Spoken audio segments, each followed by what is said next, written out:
श्री वासुदेवाय नमः। योऽन्तः प्रविश्य मम वाचमिमां प्रसुप्तां सञ्जीवयत्यखिल शक्तिधरस्वधाम्ना अन्यांश्च हस्तचरणश्रवणत्वगादीन् प्राणान् नमो भगवते पुरुषाय तुभ्यम्।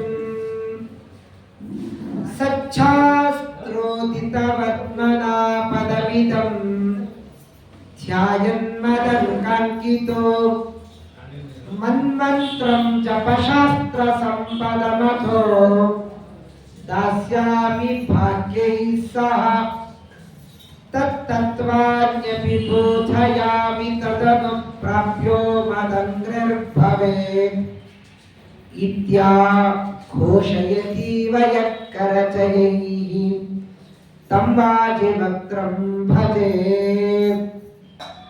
अशेषवाक्चाट्यमलापहन्त्री नवं नवं स्पष्टसुवाक्प्रदायिनी ममेह जिह्वाग्रसुरङ्गनर्तकी भव प्रसन्ना वदने च मे श्रीः। नमस्ते प्राणेश प्रणत विभवा यावनिमगाः नमः स्वामिन् राम प्रियतम हनुमन् गुरुगुणा नमस्तुभ्यं भीम प्रबलतम कृष्णेष्ट भगवन् नमः श्रीमन्मध्वप्रदिश सुदृशं नो जय जय भवति यदनुभावात् येडमूकोऽपि वाग्मी जडमतिरपि जन्तुर्जायते प्राज्ञमौलिः सकलवचनचेतो देवता भारती सा मम वचसि निधत्तां सन्निधिं मानसे च। व्याधूता वद्यहृद्यामितकृतिरचना चारुचातुर्य हृष्यते कर्णाटक्षोणिपाला प्रतिपदरचितानेकरत्नाभिषेकः पत्रीशारूढलक्ष्मी पदपदनलिनो डक्रलोलम्बलीलो विख्यात श्रीसुधीन्द्रो रतिपतिरतुलं भद्रमुन्निद्रयेन्नः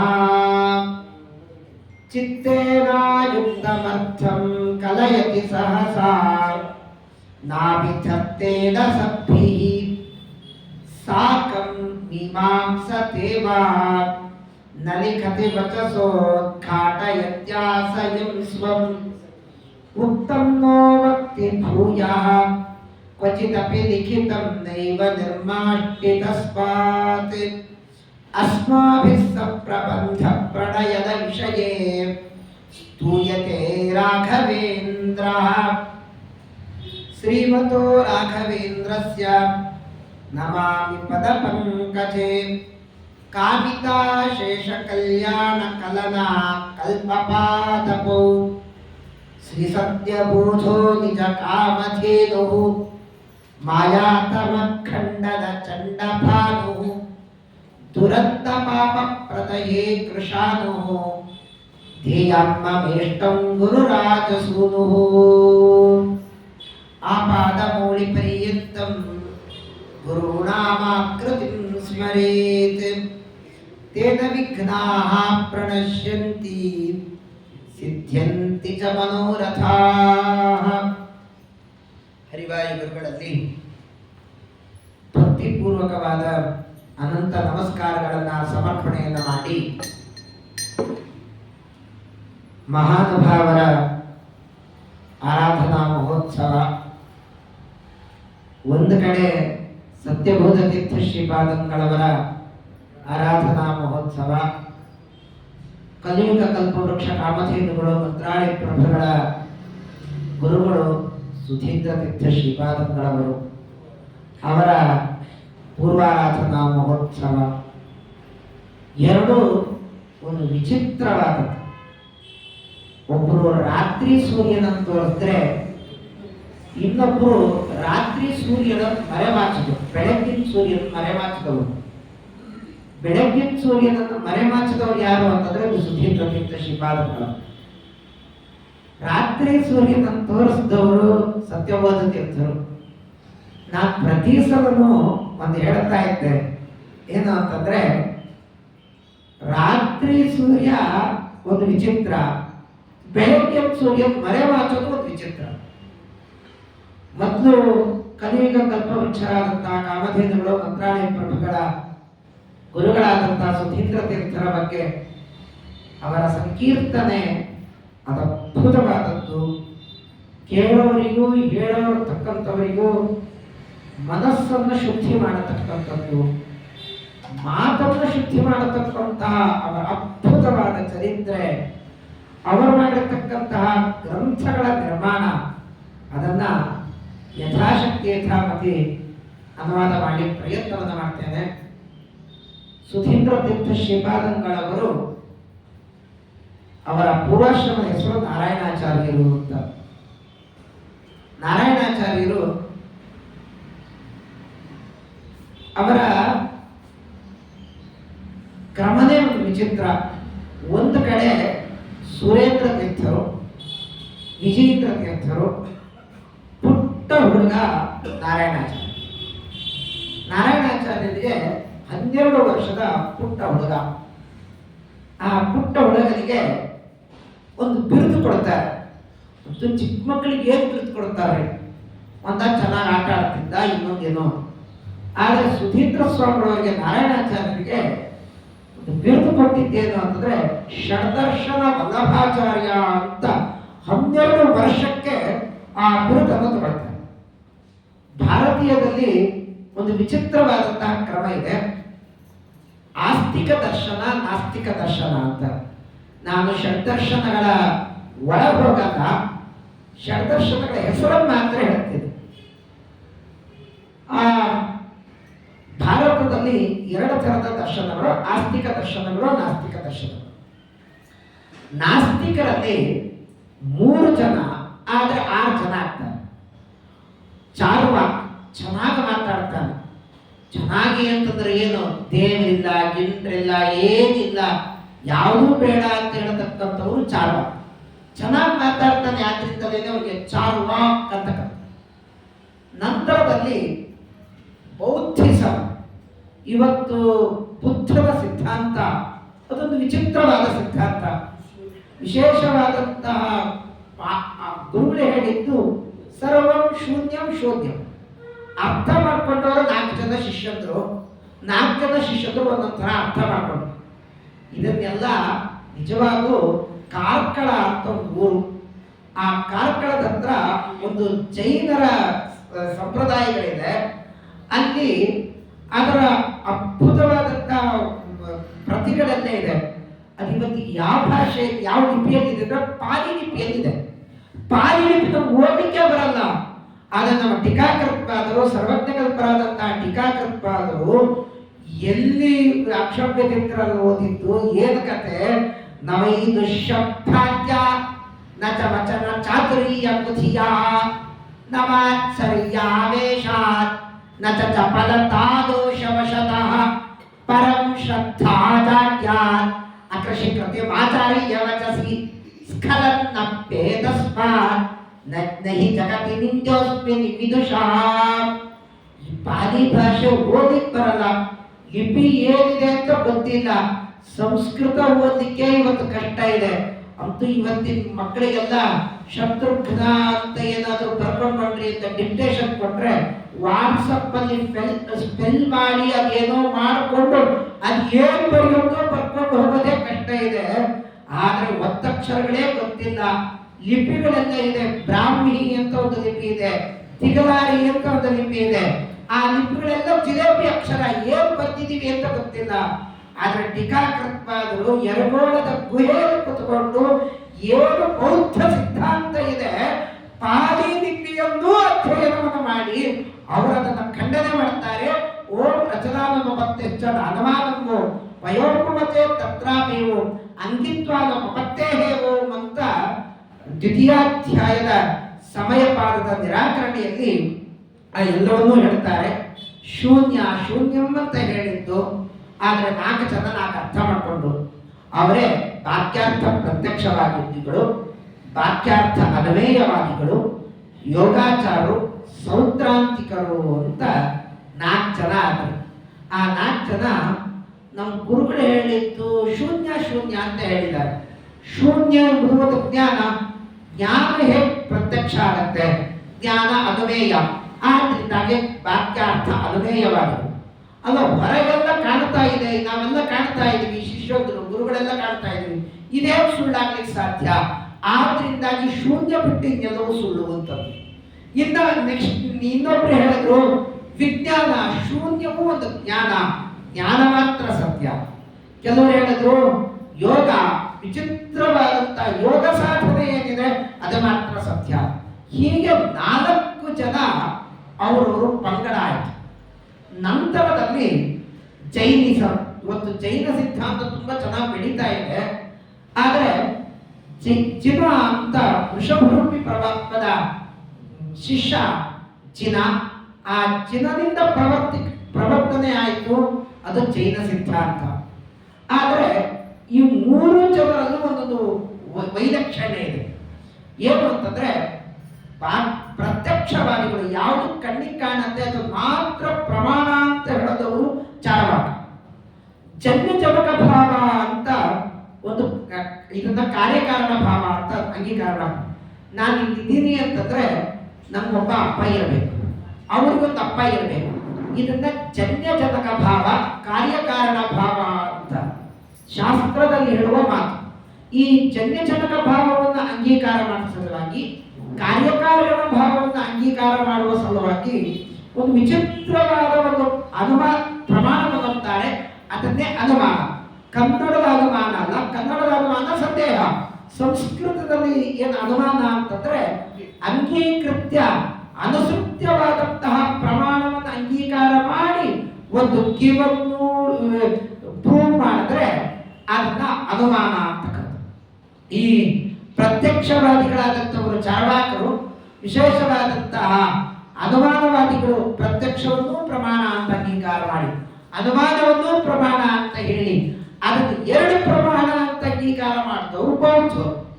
ನಂತರದಲ್ಲಿ ಸ್ವಲ್ಪ ಈ ಮಾಡಿಫಿಕೇಶನ್ಸ್ ಅಂತ ಮಾಡ್ತಿರ್ತಾರೆ. ಹಾಗೆ ಜನರು ಇನ್ನೊಂದು ಮಾಡಿಫಿಕೇಶನ್ ಮಾಡಿದ್ರು. ಯಾವುದು ಪ್ರಮಾಣ ಅಂತ ಹೇಳಿದ್ರು, ನಮ್ಮ ಅಪ್ಪ ಹೇಳಿದ ಪ್ರಮಾಣ, ನಮ್ಮ ತಾತ ಹೇಳಿದ ಪ್ರಮಾಣ, ವೇದ ಹೇಳಿದ ಪ್ರಮಾಣ ಅಲ್ಲ. ಇವು ಯಾರು ವೇದೋಕ್ತವಾದ ಪ್ರಮೇಯಗಳನ್ನು ಒಪ್ಪಲ್ಲ. ಆದ್ರೆ ನಮ್ಮ ಅಪ್ಪ ಹೇಳಿದ್ದು, ನಮ್ಮ ತಾತ ಹೇಳಿದ್ದು ಮಾತ್ರ ಪ್ರಮಾಣ. ವಾಕ್ಯವನ್ನು ಪ್ರಮಾಣ ಅಂತ ಅಂಗೀಕಾರ ಮಾಡಿದವರು ಜೈನ ಸಿದ್ಧಾಂತ. ಇದು ನಾಸ್ತಿಕ ದರ್ಶನ. ಆಸ್ತಿಕರು ಒಂದು ವಿಚಿತ್ರರಾದಂಥವರು. ಸಾಂಖ್ಯ, ಯೋಗ, ನ್ಯಾಯ, ವೈಶೇಷಿಕ, ವ್ಯಾಕರಣ, ಮೀಮಾಂಸಾ ಅಂತ. ಸಾಂಖ್ಯಕ್ಕೆ ಪ್ರವರ್ತಕರಾದಂಥವರು ಕಪಿಲ ಮಹರ್ಷಿಗಳು, ಯೋಗಕ್ಕೆ ಪ್ರವರ್ತಕರಾದಂಥವರು ಪತಂಜಲಿಗಳು. ಇವತ್ತು ಪತಂಜಲಿ ಪ್ರಾಡಕ್ಟ್ಸ್ ಸಿಕ್ಕಾಪಟ್ಟೆ ಬರ್ತಾ ಇದೆ. ಪತಂಜಲಿ ಆಚಾರ್ಯರು ಆ ಯೋಗಕ್ಕೆ ಪ್ರವರ್ತಕರಾದಂಥವರು. ವಿಶೇಷವಾಗಿ ನ್ಯಾಯಕ್ಕೆ ಪ್ರವರ್ತಕರಾದಂಥವರು ಗೌತಮಾಚಾರ್ಯರು. ಏನು ರಾಘವೇಂದ್ರ ಸ್ವಾಮಿಗಳವರ ವಂಶಾಚಾರ್ಯರು ಅಂತ ಗೌತಮ ವಂಶ ಅಂತ ಕರಿತೀವಿ. ಆ ಗೌತಮಾಚಾರ್ಯರು ನ್ಯಾಯಶಾಸ್ತ್ರಕ್ಕೆ ಪ್ರವರ್ತಕರಾದಂಥವರು. ವೈಶೇಷಿಕಕ್ಕೆ ಪ್ರವರ್ತಕರಾದಂಥವರು ಕಾಣಾದರು.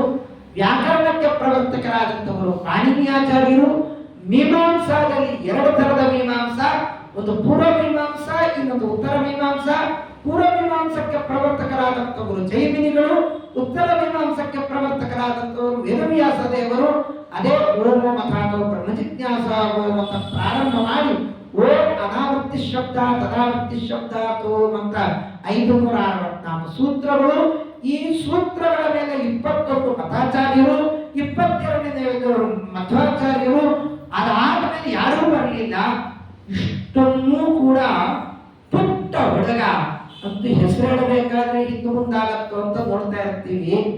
ಆದ್ರೆ ಆ ನಾರಾಯಣಾಚಾರ್ಯರು, ಇವತ್ತಿನ ಆರಾಧನಾ ನಾಯಕರಾದಂತಹ ಸುಧೀಂದ್ರ ಸ್ವಾಮಿಗಳವರು ಕೇವಲ 12 ವರ್ಷ ಒಂದು ಕಡೆ ಸುರೇಂದ್ರ ತೀರ್ಥರು ಮಾನಸ ಪೂಜಾ ಧುರಂಧರರು ಅಂತ ಅವರನ್ನು ಕರೀತಾರೆ.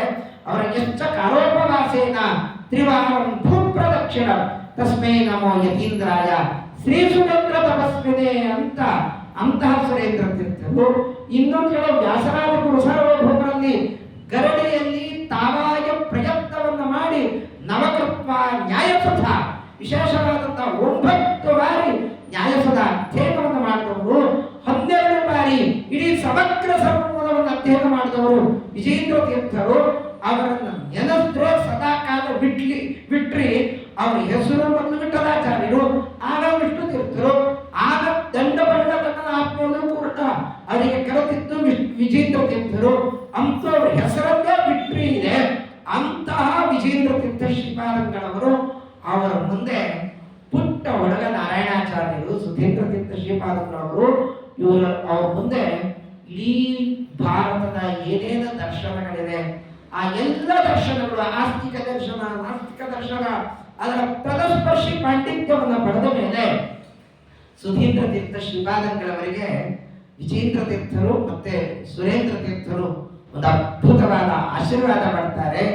ನೀವು ಇವತ್ತಿನಿಂದ ಷಡ್ದರ್ಶನ ವಲ್ಲಭಾಚಾರ್ಯ ಅಂತ ಬಿರುದು ಹಾಕೊಳ್ರಿ ಅಂತ. ಇನ್ನು ಮೇಲೆ ಅವರನ್ನು ಕರೆದದ್ದೇನು ಅಂತಂದ್ರೆ ಷಡ್ದರ್ಶನ ವಲ್ಲಭಾಚಾರ್ಯ ನಾರಾಯಣಾಚಾರ್ಯರು ಅಂತ ಕರೀತಾ ಇದ್ರು. ಇಂತಹ ಮಹಾನ್ ಪಾಂಡಿತ್ಯ ಅದು ಸುಧೀಂದ್ರ ತೀರ್ಥ ಶ್ರೀಪಾದಂಗಳವರಲ್ಲಿದೆ ಅಂತಂದ್ರೆ ಎಂಥ ಅದ್ಭುತವಾದದ್ದು. ಹೆಸರುಗಳು ಬೇಕಾದ್ರೆ ಇನ್ನು ಮುಂದಾಗತ್ತೆ, ಆದರೆ ಅದರ ಆ ಕ್ರಮ ಇಷ್ಟೆಲ್ಲನ್ನ ಅಧ್ಯಯನವನ್ನು ಮಾಡಿದವರು ಕೇವಲ 12 ವರ್ಷದ ಪುಟ್ಟ ಕಂದಮ್ಮ ಅಷ್ಟನ್ನು ಅಧ್ಯಯನ ಮಾಡಿದ್ದಾರೆ ಅಂತಂದ್ರೆ ಎಂಥವರು ಅಂತ ನೀವೇ ವಿಚಾರ ಮಾಡಿ. ಇಂತಹ ಸುಧೀಂದ್ರ ತೀರ್ಥ ಶ್ರೀಪಾದಂಗಳವರಿಗೆ ಸುರೇಂದ್ರ ತೀರ್ಥ ಶ್ರೀಪಾದಂಗಳವರು ವಿಜೇಂದ್ರ ತೀರ್ಥರಲ್ಲ, ಸಾಕ್ಷಾತ್ ಅವರ ಪರಮಗುರುಗಳು. ಪರಮಗುರುಗಳೇ ಅವರಿಗೆ ಸನ್ಯಾಸಾಶ್ರಮವನ್ನು ಕೊಡ್ತಾರೆ. ಪುಟ್ಟ ಹುಡುಗನಿಗೆ ಸನ್ಯಾಸಾಶ್ರಮ ಆಗಿದೆ. ಸನ್ಯಾಸಾಶ್ರಮ ಆದಾಗ ಎಂಥ ಅದ್ಭುತವಾದದ್ದು ಅಂತಂದ್ರೆ ಅವರ ಬಗ್ಗೆ ಒಂದು ಮಾತು, ಸಗದ್ಯ ಪದ್ಯ ನಿರ್ಮಾಣ ವಿದ್ಯಾಯ ಪ್ರಥಮ ಪದ. ಇದು ನನ್ನ ಮಾತಲ್ಲ, ರಾಘವೇಂದ್ರ ವಿಜಯವನ್ನ ರಚನೆ ಮಾಡಿದವರು ವೆಂಕಟನಾಥಾಚಾರ್ಯರ ಅಕ್ಕನ ಮಕ್ಕಳು, ವೆಂಕಟಾಂಬೆಯರ ಮಗ ನಾರಾಯಣಾಚಾರ್ಯರು ಅಂತ.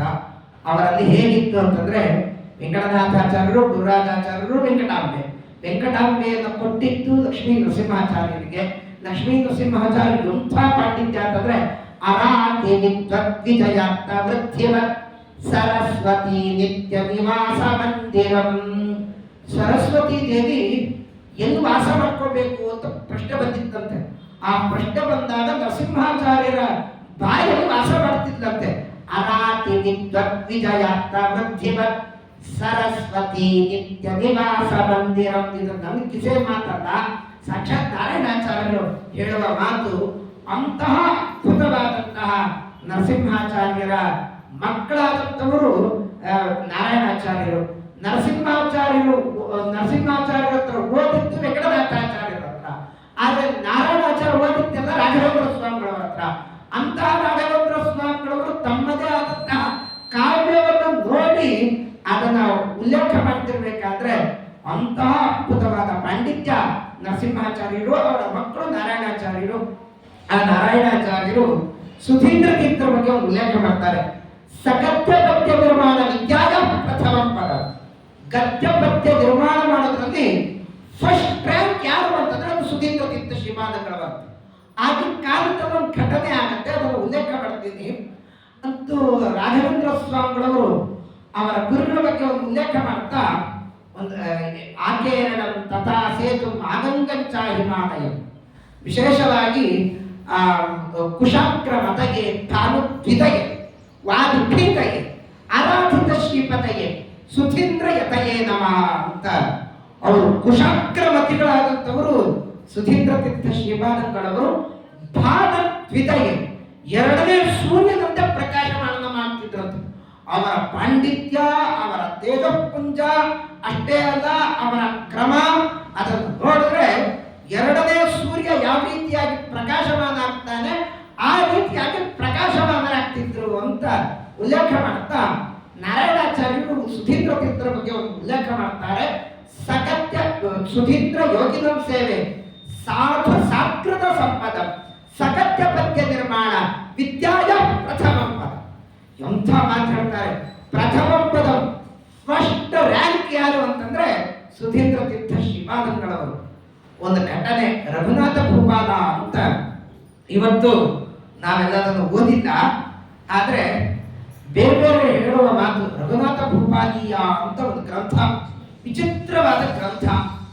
ಆ ರಘುನಾಥ ಭೂಪಾಲ ಕುಂಭಕೋಣದ ಪ್ರಾಂತ್ಯದ ರಾಜ, ಅವತ್ತಿನ ದೊಡ್ಡ ರಾಜ ಇದ್ದಾಗ ಅವನ ಮಗಳು ವಿಚಿತ್ರವಾದಂಥ ಕವಯಿತ್ರಿ. ಅವನು ಎಂಥ ಕ್ರಮ ಇತ್ತು ಅಂತಂದ್ರೆ ಅದು ನಮ್ಗೆಲ್ಲ ಇದು ಆಶ್ಚರ್ಯ ಆಗತ್ತೆ. ಅವಳು 12 ನಿಮಿಷಕ್ಕೆ 100 ಶ್ಲೋಕ ರಚನೆ ಮಾಡ್ತಿದ್ಲು. ಒಂದಲ್ಲ ಎರಡಲ್ಲ 100 ಶ್ಲೋಕ ರಚನೆ ಮಾಡ್ತಿದ್ಲು. ಆಶ್ಚರ್ಯ. ತ್ರಿಷ್ಟ ಛಂದಸ್ಸು, ಬೃಹತಿ ಅಂತ ಬೇರೆ ಬೇರೆ ಛಂದಸ್ಸಿದೆ. ಅಂತೂ ಆ ಛಂದಸ್ಸು ಹೇಳಬೇಕಾದ್ರೆ 8 ಶ್ಲೋಕ ಹೇಳಬೇಕಾದ್ರೆ ಅಂತೂ ಈ ಪದ ಹಾಕಬೇಕು ಬೇಡ ಅಂತ ವಿಚಾರ ಮಾಡಿ ಅಂತೂ ಅದರಲ್ಲಿ ಸರಿ ಹೋಗುತ್ತೋ ಇಲ್ಲ ಅಂತ ಚರ್ಚೆ ಮಾಡ್ತಿರ್ತೀವಿ. ಅವಳು ಕೇವಲ 12 ನಿಮಿಷಕ್ಕೆ 100 ಶ್ಲೋಕ ರಚನೆ ಮಾಡ್ತಿದ್ವಿ. ಅಂತೂ ಆ ಕಾಲದಲ್ಲಿ ಒಂದು ದೊಡ್ಡ ಸಮ್ಮೇಳನವನ್ನು ಮಾಡ್ತಾಳೆ ಅವಳು. ಎಂಥ ಸಮ್ಮೇಳನ ಅಂತಂದ್ರೆ, ನಾನೇನೋ ರಚನೆ ಮಾಡ್ತೀನಿ, ಭಾರತಾದ್ಯಂತ ಕವಿಗಳು, ಭಾರತಾದ್ಯಂತ ಕವಯಿತ್ರಿಗಳನ್ನ ಕರೆಸಬೇಕು ಅಂತ ಅವಳ ಕರೆಸಿದ್ದಾಳೆ. ವಿಚಿತ್ರವಾದಂತಹ ಸಭೆ ಏರ್ಪಾಟಾಗಿದೆ. ಈ ಸಭೆಗೆ ಯಾರು ಅಧ್ಯಕ್ಷರು ಅಂತ ಮಾಡಬೇಕು. ತಾನೇ ಅಧ್ಯಕ್ಷರಾದ್ರೆ ಅದು ಲಾಭ ಇಲ್ಲ, ಇನ್ಯಾರನ್ನ ಅಧ್ಯಕ್ಷ ಮಾಡಬೇಕು ಅಂತ ಆ ರಘುನಾಥ ಭೂಪಾಲನಿಗೆ ಸಮಸ್ಯೆ ಬಂತು. ರಘುನಾಥ ಭೂಪಾಲ ಹೇಳ್ತಾನೆ, ಇಲ್ಲ, ಇಲ್ಲಿ ನಮ್ಮ ಗುರುಗಳು ಒಬ್ಬರಿದ್ದಾರೆ ಸುಧೀಂದ್ರ ತೀರ್ಥರು, ಅವರು ಅಧ್ಯಕ್ಷರಾಗಬೇಕು. ಅವರು ಅಧ್ಯಕ್ಷರನ್ನಾಗಿ ಮಾಡ್ತಾರೆ. ಅವರ ಅಧ್ಯಕ್ಷರಾದ ಮೇಲೆ ಒಂದು ಘಟನೆ ನಡೆಯುತ್ತೆ, ಅದನ್ನ ಉಲ್ಲೇಖ ಮಾಡ್ತಾರೆ. ಅಂತೂ ಮಗಳೇ 12 ನಿಮಿಷಕ್ಕೆ 100 ಶ್ಲೋಕ ರಚನೆ ಮಾಡ್ತೀವಿ. ಇವರು 12 ನಿಮಿಷಕ್ಕೆ 200 ಶ್ಲೋಕ ಆದ್ರೂ ರಚನೆ ಮಾಡಿದ್ರೆ ಅಂತೂ ಇವ್ರು ಗ್ರೇಟ್ ಅಂತ ಅನ್ಬೋದು, ಅಥವಾ ಇನ್ನೇನಾದ್ರೂ ಮಾಡಬೇಕು. ಆದ್ರೆ ಸುಧೀಂದ್ರ ತೀರ್ಥ ಶ್ರೀಪಾದಂಗಳವರು ಹೇಗೆ ಮಾಡ್ತಿದ್ರು ಅಂದ್ರೆ, ಕೇವಲ 3 ನಿಮಿಷಕ್ಕೆ 100 ಶ್ಲೋಕವನ್ನು ರಚನೆ ಮಾಡಿದ್ರು. ಆ ಅಭಿಪ್ರಾಯದ ಮೇಲೆ ನಮ್ಮ ಕಲಿಯುಗ ಕಲ್ಪವೃಕ್ಷ ಕಾಮಧೇನುಗಳ ಮಂತ್ರಾಲಯ ಪ್ರಭುಗಳೇ ಹೇಳ್ತಾರೆ, ಭಾಗದ್ವಿತಯೇ ವಾದಿಭೀತಯೇ ಆರಾಧಿತ ಶ್ರೀಪತಯೇ ಸುಧೀಂದ್ರಯತಯೇ ನಮಃ. ಭಾಗದ್ವಿತಯೇ, ಯಾವ ರೀತಿಯಾಗಿ ಸೂರ್ಯ ತಾನು ಚಲನೆ ಮಾಡ್ತಾನೆ, ಇದು ನನ್ನ ಮಾತಲ್ಲ, ಯಾಸ್ಕರೇ ಹೇಳುವ ಮಾತು. ಯಾಸ್ಕರೇ ಹೇಳ್ತಾರೆ, ನಿರುಕ್ತಿ ಅಂತ ವೇದ ಭಾಷ್ಯವನ್ನ ರಚನೆ ಮಾಡಬೇಕಾದ್ರೆ ಯಾಸ್ಕರೇ ಹೇಳುವ ಮಾತು. ಸೂರ್ಯನ ಚಲನೆ ಹೇಗಿದೆ ಅಂತಂದ್ರೆ, 1 ನಿಮಿಷದ 1 ಮಿನಿಟ್ಟಿನ ಅವನ ಚಲನೆ ಪೂರ್ವದಿಂದ ಪಶ್ಚಿಮಕ್ಕೆ ಬರ್ತಾನೆ. 1 ಮಿನಿಟ್ಟಿನ ಅವನ ಚಲನೆ ಹೇಗಿದೆ ಅಂತಂದ್ರೆ, 1 ಸೆಕೆಂಡಿಗೆ 1 ಮಿನಿಟ್ಗೆ 1 ಕೋಟಿ 1,99.998 ಅಂತ ಇದನ್ನು ಕಿಲೋಮೀಟರ್ ನಡೀತಾನೆ. ಇದು ಸೂರ್ಯನ ಚಲನೆ. ಸೂರ್ಯನ ಚಲನೆ ಹೀಗಿರಬೇಕಾದ್ರೆ ಸೂರ್ಯಾಂಶ ಸಂಭೂತರಾದಂಥವರು ನಮ್ಮ ವಿಶೇಷವಾದಂತಹ ಸುಧೀಂದ್ರ ತೀರ್ಥ ಶ್ರೀಪಾದಂಗಳವರು ಈ ಅಭಿಪ್ರಾಯದಲ್ಲೇನೆ ರಾಘವೇಂದ್ರ ಸ್ವಾಮಿಗಳು ಹೇಳ್ತಾರೆ, ಅವರು ಸತ್ಯ ಧರ್ಮ ರಥರಾದಂಥವರು ರಾಘವೇಂದ್ರ ಸ್ವಾಮಿಗಳವರು. ಅವರ ಗುರುಗಳ ಬಗ್ಗೆ ಹೇಳಬೇಕಾದ್ರೆ, ಕುಶಾಗ್ರ ಮತಯೇ ಭಾನು ದ್ವಿತಯೇ ವಾದಿಭೀತಯೇ ಆರಾಧಿತ ಶ್ರೀಪತಯೇ ಸುಧೀಂದ್ರ ಯತಯೇ ನಮಃ. ಸುಧೀಂದ್ರ ಯೋಗಿನಂ ಸೇವೆ ಸಾಧು ಸತ್ಕೃತ ಸಂಪದಂ ಸಕತ್ಯ ಪದ್ಯ ನಿರ್ಮಾಣ ವಿದ್ಯಾಯ ಪ್ರಥಮಂ ಪದಂ. ವಿಶೇಷವಾದಂತಹ ಆ ವಿದ್ಯಾಸ್ಥಾನದಲ್ಲಿ ಗದ್ಯ ಪದ್ಯ ನಿರ್ಮಾಣ ಮಾಡೋದ್ರಲ್ಲಿ ಫಸ್ಟ್ ರ್ಯಾಂಕ್ ಯಾರು ಅಂತಂದ್ರೆ ಅದು ಸುಧೀಂದ್ರ ತೀರ್ಥ ಶ್ರೀಪಾದಂಗಳವರು. ಇಂತಹ ಇದು ವಿದ್ಯಾಯ ಪ್ರಥಮಂ ಪದಂ, ಪ್ರಥಮ ಸ್ಥಾನವನ್ನ ಅವತ್ತಿನ ಕಾಲದಲ್ಲಿ ಪಡೆದಿದ್ರು ಅಂತ ಹೇಳ್ತಾ, ಮುಂದೆ ಸಾಹಿತ್ಯ ಸಾಮ್ರಾಜ್ಯ ಅಂತ ಆ ಗ್ರಂಥಗಳು ನಾನು ಯಾವುದನ್ನು ಹೇಳಲ್ಲ, ಆ ಗ್ರಂಥದ ಅದನ್ನು ಸ್ಫೂರ್ತಿಯನ್ನು ಪಡೆದವರು ಮಾತ್ರ ಉಲ್ಲೇಖ ಮಾಡ್ತೀನಿ. ವಿಶೇಷವಾದಂತ ನಂತರದಲ್ಲಿ ಸುಧೀಂದ್ರ ತೀರ್ಥರ ನಂತರದಲ್ಲಿ ಆ ಸಾಹಿತ್ಯ ಸಾಮ್ರಾಜ್ಯಕ್ಕೆ ಅಲಂಕಾರ ಮಂಜರಿ ಅಂತ ಸುಧೀಂದ್ರ ಸ್ವಾಮಿಗಳವರ ಒಂದು ಗ್ರಂಥ ಇದೆ. ಶಬ್ದಾಲಂಕಾರ, ಅರ್ಥಾಲಂಕಾರ ಅಂತ ಅಲಂಕಾರ ಶಾಸ್ತ್ರ ಅಂತ ಒಂದು ಶಾಸ್ತ್ರ. ಜಗನ್ನಾಥ ಪಂಡಿತ ಅಂತ ಒಬ್ಬ ಪಂಡಿತ, ಅವನು ವಿಚಿತ್ರವಾದಂತಹ ಒಂದು ಹೊಸ ಸಿದ್ಧಾಂತವನ್ನ ಉಲ್ಲೇಖ ಮಾಡ್ತಾರೆ. ವಿಜೇಂದ್ರ ಸ್ವಾಮಿಗಳವರ ಕಾಲದಲ್ಲಿ ಘಟನೆ ನಡೆದಿದ್ದೇನು ಅಂತಂದ್ರೆ, ಒಂದು ಕಡೆ ಅಪ್ಪಯ್ಯ ದೀಕ್ಷಿತರನ್ನ ವಿಚಿತ್ರವಾದಂತಹ ಗ್ರಂಥಗಳನ್ನು ರಚನೆ ಮಾಡಿದ್ರೆ ವಿಜೇಂದ್ರ ಸ್ವಾಮಿಗಳು ಅದೇ ರೀತಿಯ ಖಂಡನೆ ಮಾಡ್ತಿದ್ರಂತೆ. ಚಾತುರ್ಯೈ ಕಾಕೃತಿ ಯಶ್ಚತುರಧಿಕ ಶತ ಗ್ರಂಥರತ್ನ ಪ್ರಣೇತ ಸೂತಾರಾತಿ ಪ್ರಬಂಧ ಸ್ಫುಟ ವಿದಿತ ಜತು ಷಷ್ಟಿ ವಿದ್ಯಾ ವಿಶೇಷ ಸೋಯಂ ನ ಶ್ರೀ ಸುರೇಂದ್ರ ಪ್ರತಿವರತ ನಯೋದ್ವೈತ ಸೈವಾಸ ಇಷ್ಟೋ ಪುಷ್ಟಾತ ಶ್ರೀ ಜಯೇಂದ್ರ ತ್ರಿಭುವನ ವಿದಿತ ಸರ್ವತಂತ್ರ ಸ್ವತಂತ್ರ. ಅಪ್ಪಯ್ಯ ದೀಕ್ಷಿತರು ದಾಕ್ಷಿಣಾತ್ಯದಲ್ಲಿ ಬಂದಾಗ ಒಂದು ವಿಚಿತ್ರವಾದ ಘಟನೆಯನ್ನು ಮಾಡ್ತಿದ್ರು. ಪ್ರತಿಯೊಂದು ಗ್ರಂಥಕ್ಕೂ ವಿಜೇಂದ್ರ ಸ್ವಾಮಿಗಳವರ ಗ್ರಂಥ ರಚನೆ ಮಾಡಿದ್ರೆ, ಈ ಕಡೆ ಔತ್ತರೇಯದಲ್ಲಿ ಹೋದಂತೆ ಅಪ್ಪಯ್ಯ ದೀಕ್ಷಿತ ಹೊಸ ಸಿದ್ಧಾಂತವನ್ನು ರಚನೆ ಮಾಡಿದವರು. ಅವರ ಏಕವಚನದಲ್ಲಿ ಎಲ್ಲಿದೆ ಅಂತ ಬೇಜಾರು ಮಾಡ್ಕೋಬೇಡ್ರಿ. ವಿಶೇಷವಾದಂತಹ ಶಕ್ತಿ ವಿಶಿಷ್ಟಾದ್ವೈತ ಅಂತ ಒಂದು ಸಿದ್ಧಾಂತ, ಪಾಶಾರ್ಥವು ಅಂತ 3 ಪದಾರ್ಥಗಳಿಂದ ಈ ಜಗತ್ತಿನ ಸೃಷ್ಟಿಯಾಯಿತು ಅಂತ ಒಂದು ಉಲ್ಲೇಖ ಮಾಡ್ತಾರೆ. ಆ ಹೊಸ ಸಿದ್ಧಾಂತವನ್ನ ರಚನೆ ಮಾಡಿದವರು ಅಪ್ಪಯ್ಯ ದೀಕ್ಷಿತರು ಉತ್ತರಕ್ಕೆ ಬರ್ತಾರೆ. ವಿಶೇಷವಾದಂತಹ ಗಂಗಾ ತೀರಕ್ಕೆ ಬಂದಿದ್ದಾರೆ. ಗಂಗಾ ತೀರಕ್ಕೆ ಉತ್ತರಕ್ಕೆ ಬಂದಾಗ ಒಬ್ಬ ಜಗನ್ನಾಥ ಪಂಡಿತ ಅಂತ ಒಬ್ಬ ಪಂಡಿತ, ಮಹಾನ್ ಮೇಧಾವಿ, ಹೊಸ ಆಯಾಮವನ್ನು ಸೃಷ್ಟಿ ಮಾಡಿದವನು. ಅಲಂಕಾರ ಸಿದ್ಧಾಂತಕ್ಕೆ ಹೊಸ ಆಯಾಮವನ್ನ ಸೃಷ್ಟಿ ಮಾಡಿದವರು ಜಗನ್ನಾಥ ಪಂಡಿತ. ಲವಂಗಿಯನ್ನು ಮದುವೆ ಮಾಡಿಕೊಡ್ತಾನೆ. ಮದುವೆ ಮಾಡಿಕೊಂಡು ಬಾದಶಾಹನ ಮಗಳನ್ನು ಮದುವೆ ಮಾಡಿಕೊಂಡು ಕೊನೆ ಕಾಲದಲ್ಲಿ ಆ ಗಂಗಾ ತೀರದಲ್ಲಿ ಮಲ್ಕೊಂಡಿದ್ದಾನೆ. ಗಂಗಾ ತೀರದಲ್ಲಿ ಮಲ್ಕೊಂಡಿರ್ಬೇಕಾದ್ರೆ ಅಪ್ಪಯ್ಯ ದೀಕ್ಷಿತರು ಬರ್ತಾರೆ. ಮಹಾನ್ ಕಟ್ಟ ಅದ್ವೈತಿಗಳು ಬಂದಿದ ತಕ್ಷಣ ಹೇಳಿದ್ರಂತೆ, ಇಲ್ಲಿ ಗಂಗೆ ಹರಿತಾ ಇದ್ದಾಳೆ, ಸೂರ್ಯ ನೆತ್ತಿಗೇರಿದ್ದಾನೆ, ಇನ್ನೂ ಕೂಡ ಒಂದೇ ಹಾಸಿಗೆ ಮೇಲೆ ಮಲ್ಕೊಂಡಿದ್ದಾಳಲ್ಲ ಯಾರು ಅಂತ ಎತ್ತರಿ, ಅವನ ಮುಖ ಎತ್ತರಿ ಅಂತ.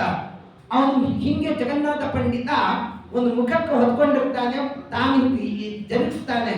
ಆವಾಗ ಅಪ್ಪಯ್ಯ ದೀಕ್ಷಿತರು ಹೇಳ್ತಾರೆ, ನೀನಾಗಿದ್ರೆ ಇನ್ನೊಂದಿಷ್ಟು ಮಲ್ಕೋ ಅಂತ ಹೇಳ್ತಾರೆ.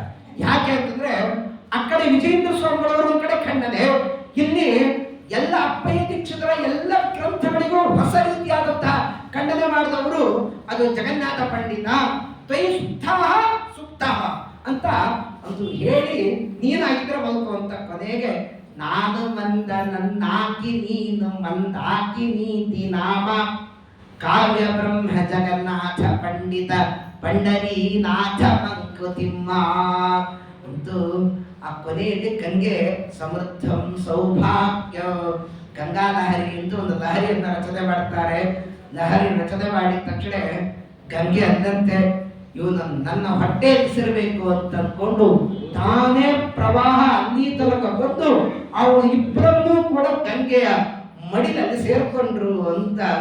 ಇಂತಹ ಅದ್ಭುತನಾದಂಥ ಒಂದು ಜಗನ್ನಾಥ ಪಂಡಿತ ಅಪ್ಪಯ್ಯ ದೀಕ್ಷಿತರು ಆ ಕಾಲದಲ್ಲಿ ಘಟನೆ ನಡೆಸ್ತಾ ಸುಧೀಂದ್ರ ಸ್ವಾಮಿಗಳು ಈ ರೀತಿಯಾದಂತಹ ಸಗತ್ಯ ಪದ್ಯ ನಿರ್ಮಾಣ ವಿದ್ಯಾಯ ಪ್ರಥಮ ಪದಂ ಅಂತ 3 ನಿಮಿಷಕ್ಕೆ 100 ಶ್ಲೋಕವನ್ನು ರಚನೆ ಮಾಡಬೇಕಾದ್ರೆ ಎಂಥ ಅದ್ಭುತ ಪಾಂಡಿತ್ಯ ಹೇಗಿರಬಾರದು. ಅದರ ಸಾಹಿತ್ಯ ಸಾಮ್ರಾಜ್ಯ ಅಂತ ಸಾಹಿತ್ಯ ಸಾಮ್ರಾಜ್ಯದ ಬಗ್ಗೆ ಹೇಳ್ತಾ ಹೋದ್ರೆ ಒಂದು 10 ದಿವಸ ಆದ್ರೂ ಬೇಕು. ಸುಭದ್ರಾ ಪರಿಣಯದ ಒಂದಿಷ್ಟು ವಿಚಾರಗಳನ್ನ ಹೇಳ್ತಾರೆ. ಆ ಸಾಹಿತ್ಯ ಸಾಮ್ರಾಜ್ಯವನ್ನ ರಚನೆಯನ್ನ ಮಾಡಿ ಅದನ್ನ ಮುಂದಿನ ಏನೇನು ಸುಮತೀಂದ್ರ ತೀರ್ಥರು ಅಂತ ಏನಿದ್ದಾರೆ ಅವರು ಮಾಡಿರತಕ್ಕಂತಹ ಕ್ರಮ, ಅದಕ್ಕೆಲ್ಲ ನಮಗೆ ಸುಧೀಂದ್ರ ತೀರ್ಥರೇ ಅವರಿಗೆ ವಿಶೇಷವಾದಂತಹ ಪಾಂಡಿತ್ಯ, ಅವರ ಸ್ಫೂರ್ತಿದಾಯಕರು ಅಂತ ಸುಮತೀಂದ್ರ ತೀರ್ಥರು ಹೇಳತಕ್ಕಂತಹ ಮಾತು. ಇಂತಹ ಮಹಾನುಭಾವರ ಆರಾಧನೆ ಇಲ್ಲಿ ನಡೀತಾ ಇದೆ. ಇಂತಹ ಸುಧೀಂದ್ರ ತೀರ್ಥ ಶ್ರೀಪಾದಂಗಳವರು ಅವರ ಪಾಂಡಿತ್ಯ, ಅವರ ದಿನಚರಿ ಅಂತ ಒಂದು ಬರುತ್ತೆ. ವೆಂಕಟನಾಥಾಚಾರ್ಯರು ದಿನಚರಿಯನ್ನು ಉಲ್ಲೇಖ ಮಾಡ್ತಾರೆ. ಅವರು 2 ರಾಘವೇಂದ್ರ ವಿಜಯದಲ್ಲಿ 2 ಕಡೆ ದಿನಚರಿ ಇದೆ.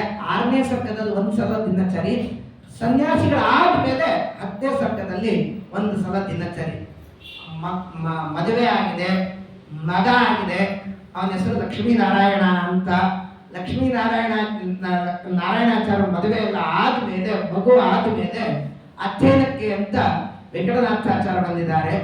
ಹೇಗೆ ಪಾಠ ಮಾಡ್ತಿದ್ರು ಅಂತಂದ್ರೆ ಸುಧೀಂದ್ರ ಯದ್ಯದ್ ಅಭ್ಯಸ್ಯ ಸ್ಮ ಅಂತ ಒಂದು ಉಲ್ಲೇಖವನ್ನು ಮಾಡ್ತಾ, ಇಂತಹ ಸುಧೀಂದ್ರ ತೀರ್ಥ ಶ್ರೀಪಾದಂಗಳವರು ಬೆಳಗ್ಗೆ ಎಲ್ಲ ಸಾಧು ವೇದಾಂತ ಭಾಷ್ಯಂ, ಇದು ನನ್ನ ಕಿಸೆಯ ಮಾತು ಯಾವುದೂ ಇಲ್ಲ, ಎಲ್ಲ ರಾಘವೇಂದ್ರ ವಿಜಯದಲ್ಲಿರತಕ್ಕಂತಹ ವಿಚಾರಗಳನ್ನು ಮಾತ್ರ ಉಲ್ಲೇಖವನ್ನು ಮಾಡ್ತಾ ವಿಶೇಷ ಸಾಧು ವೇದಾಂತ ಪ್ರಾತಸ್ತಾತ್ವ ಸಾಧು ವೇದಾಂತ ಭಾಷ್ಯಂ. ಬೆಳಗ್ಗೆ ಎದ್ಕೂಡಲೇ ವೆಂಕಟನಾಥಾಚಾರ್ಯರು ಅವರು ಓದ್ತಿದ್ದೆಲ್ಲ ಸಾಧು ವೇದಾಂತ ಭಾಷ್ಯ, ಇಡೀ ಸಮಗ್ರ ಸರ್ವಮೂಲದ ಅಧ್ಯಯನ ನಡೀತಿತ್ತಂತೆ. ಅಂತೂ 4 ಗಂಟೆಗೆ ಎದ್ದೇಳುವರಂತೆ. ಅವರ ಗೃಹಸ್ಥಾಶ್ರಮಕ್ಕೆ ಸಂಬಂಧಪಟ್ಟಂತಹ ಎಲ್ಲ ಅನುಷ್ಠಾನಗಳನ್ನು 7:30 ತನಕ ಮಾಡಿ 7:30ಯಿಂದ ಅಧ್ಯಯನ ಪ್ರಾರಂಭ ಮಾಡಿದ್ರೆ ಅಂತೂ ಹೆಂಡತಿ ಬಂದಿದ್ದಾಳೆ, ಮಕ್ಕಳಾಗಿದ್ದಾರೆ. ಇಂತಹ ಕಾಲದಲ್ಲೂ ಸದ್ಗೃಹಸ್ಥರಾದಾಗ ಆ ಅಧ್ಯಯನ 7:30ಯಿಂದ ಅಧ್ಯಯನ ಮಾಡಿದ್ರೆ 11:30 ತನಕ ಅಧ್ಯಯನಕ್ಕೆ ಹೋಗ್ತಿದ್ರಂತೆ. ಆದ್ಮೇಲೆ ಸುಧೀಂದ್ರ ಸ್ವಾಮಿಗಳವರು ಪೂಜೆಗೆ ಹೋಗ್ತಿದ್ರಂತೆ. ಪೂಜೆ ಎಲ್ಲ ಆದ್ಮೇಲೆ ಮಧ್ಯಾಹ್ನದಲ್ಲಿ ವ್ಯಾಕರಣಕ್ಕೆ ಸಂಬಂಧಪಟ್ಟಂತಹ ಗ್ರಂಥಗಳು, ವಿಶೇಷವಾದಂತಹ ನ್ಯಾಯಕ್ಕೆ ಸಂಬಂಧಪಟ್ಟಂತಹ ಗ್ರಂಥಗಳು, ಮೀಮಾಂಸಕ್ಕೆ ಸಂಬಂಧಪಟ್ಟಂತಹ ಗ್ರಂಥಗಳು, ವ್ಯಾಕರಣಕ್ಕೆ ಸಂಬಂಧಪಟ್ಟಂತಹ ಗ್ರಂಥಗಳು, ಮಹಾಭಾಷ್ಯ ಪಷ್ಪಾಂಗಿಕ ಅಂತ ಅದನ್ನು ಕರೀತಾರೆ. ವ್ಯಾಕರಣ ಇದು ನ್ಯಾಯಕ್ಕೆ ಸಂಬಂಧಪಟ್ಟಂತಹ ಗ್ರಂಥಗಳು ಗೌತಮರ ಭಾಷ್ಯ ಆಗಿರ್ಬೋದು, ವಿಶೇಷವಾದಂತಹ ಗದಾಧರ ಭಟ್ಟಾಚಾರ್ಯರ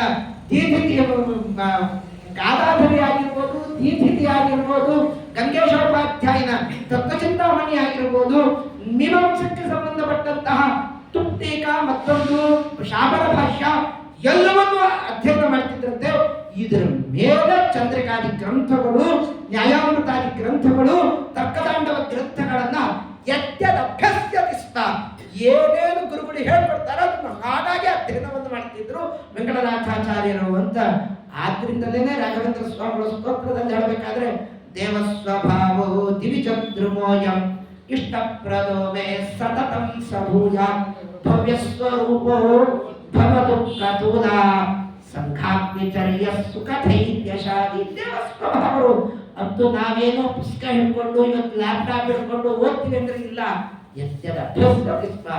ಇಂತಹ ಮಹಾನುಭಾವರು ನಮ್ಮ ರಾಘವೇಂದ್ರ ಸ್ವಾಮಿಗಳವರು, ಅವರ ಗುರುಗಳು ಸುಧೀಂದ್ರ ತೀರ್ಥರು ಅಂತಂದ್ರೆ ಹೇಗಾಗ್ಲಿಕ್ಕಿಲ್ಲ ಅಂತ ಹೇಳ್ತಾ ಅವರು ಅನೇಕ ಗ್ರಂಥಗಳಿಗೆ ವ್ಯಾಖ್ಯಾನ ಮಾಡಿದ್ದಾರೆ. ಅದು ತರ್ಕತಾಂಡವಕ್ಕೆ ಸತ್ಯುಕ್ತಿ ರತ್ನಾಕರ ಅಂತ ದಿವ್ಯವಾದಂತಹ ವ್ಯಾಖ್ಯಾನವನ್ನು ಮಾಡಿದವರು ಸುಧೀಂದ್ರ ತೀರ್ಥ ಶ್ರೀಪಾದಂಗಳವರು. ಅವರ ಕಾಲದಲ್ಲಿ ಮಧ್ಯಾಹ್ನ ಕಾಲದಲ್ಲಿ ಅವರ ಸೂರ್ಯನನ್ನ ಮರೆಮಾಚಿರತಕ್ಕಂತಹ ಒಂದು ಮಾತನ್ನು ಹೇಳಿ ಸುಧೀಂದ್ರ ಸ್ವಾಮಿಗಳವರ ಹೇಳಿ ಮುಂದೆ ಸತ್ಯಬೋಧ ತೀರ್ಥರ ಬಗ್ಗೆ ಹೇಳಬೇಕಾಗಿದೆ. ಇನ್ನೂ ವಿಷಯಗಳಿದೆ. ಆ ಸಂದರ್ಭದಲ್ಲಿ ಬಿಜಾಪುರ ಪ್ರಾಂತ್ಯ ಅಂತ ಬೆಂಗಳೂರಲ್ಲೆಲ್ಲ ನೀರು ಚೆನ್ನಾಗಿ ಸಿಗತ್ತೆ, ಪರವಾಗಿಲ್ಲ. ಮತ್ತು ಬೇರೆ ಬೇರೆ ಕಾಲದಲ್ಲಿ ಏನೇನಾಗುತ್ತೋ ಗೊತ್ತಿಲ್ಲ, ರಾಜಕೀಯ ವ್ಯವಸ್ಥೆ ಇದೆ, ಆದ್ರೆ ನೀರು ಚೆನ್ನಾಗಿ ಸಿಗತ್ತೆ. ನಮ್ಮ ರಾಯಚೂರು, ನಮ್ಮ ಮಂತ್ರಾಲಯ ಕಡೆ ಅಲ್ಲೆಲ್ಲ ನೀರು ಸಿಗೋದು ಕಮ್ಮಿ ರೀ. ಅಂತೂ ಬಿಜಾಪುರದಲ್ಲಿ 12 ವರ್ಷ ಮಳೆನೇ ಆಗಿಲ್ಲ. ಮಳೆ ಆಗದೆ ಇರಬೇಕಾದ್ರೆ ಆ ಕಾಲದಲ್ಲಿ ವಿಶೇಷವಾಗಿ ಸುಧೀಂದ್ರ ಸ್ವಾಮಿಗಳವರು ಬರ್ತಾರೆ. ಸುಧೀಂದ್ರ ಸ್ವಾಮಿಗಳವರು ಬರ್ತಿರ್ಬೇಕಾದ್ರೆ ಇನ್ನೇನು ಬಿಜಾಪುರ ಪ್ರಾಂತ್ಯಕ್ಕೆ ಬರ್ತಾ ಇದ್ದಾರೆ ಅಂದ್ರೆ ಇದ್ದಕ್ಕಿದ್ದಾಗೆ ಧಾರಾಕಾರ ಮಳೆ ಬರ್ತಂತೆ. ಆಶ್ಚರ್ಯ ಆಗತ್ತೆ. ಆಶ್ಚರ್ಯ ಆಗಿದ ತಕ್ಷಣ ಕೇಳ್ತಾರೆ, ಯಾಕೆ ಬಂತು? 12 ವರ್ಷದಿಂದ ಮಳೆ ಬಂದಿಲ್ಲ, ಏನು ಆಗಿಲ್ಲ, ಮಳೆ ಬಂದಿದೆ. ಯಾರಾದರೂ ಮಹಾನುಭಾವರು ಬಂದಿರಬೇಕು ನಮ್ಮೂರಿಗೆ, ಅವರಿಂದ ಆಗಿದೆ. ಅವರಿಗೆ ಅವನೊಬ್ಬ ತುರುಷ್ಕ ರಾಜ ಅವನು ಕರೆದು ಅವರನ್ನ ವಿಶೇಷವಾಗಿ ಅವರನ್ನು ಸನ್ಮಾನ ಮಾಡೋಣ ಅಂತ ಕರೆದಿದ್ದಾನೆ. ಒಬ್ಬ ಮಂತ್ರಿ ಇದ್ದಂತೆ, ಮಂತ್ರಿ ಇದ್ದೆ ಹೇಳಿದಂತೆ, ಇದೇನು ದೊಡ್ಡದು, ಕಾಲ ತಕ್ಕ ಹಾಗೆ ಚೇಂಜ್ ಆಗತ್ತೆ, ಮಳೆ ಆಗಿದೆ. ಆದ್ರೆ ನಂದೊಂದು ಷರತ್ತಿದೆ, ಆ ಷರತ್ತಿಗೆ ಅವ್ರು ಏನಾದ್ರು ಒಪ್ಪಿಕೊಂಡ್ರೆ, ಅವ್ರು ಏನಾದರೂ ಅದನ್ನು ಮಾಡಿದ್ರೆ ನೀನು ಸನ್ಮಾನ ಮಾಡುವುದು.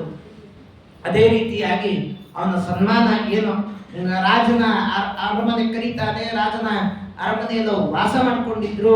ವಾಸ ಮಾಡ್ಕೊಂಡ ಮೇಲೆ ಈ ಕಡೆ ಮಂತ್ರಿಯ ಮಾತನ್ನು ಕೇಳ್ಕೊಂಡು ರಾಜ ಸೈನಿಕರ ಹತ್ರ ಹೇಳ್ಕಳದಂತ, ಏನಿಲ್ಲ ನೀವು ಸನ್ಮಾನಕ್ಕೆ ಬರಬೇಕು ಅಂತೆ, ಆದರೆ ನಮ್ಮ ಮಂತ್ರಿ ನಿಮ್ಮ ಹತ್ರ ಒಂದು ಷರತ್ತು ಹಾಕಿದ್ದಾನೆ.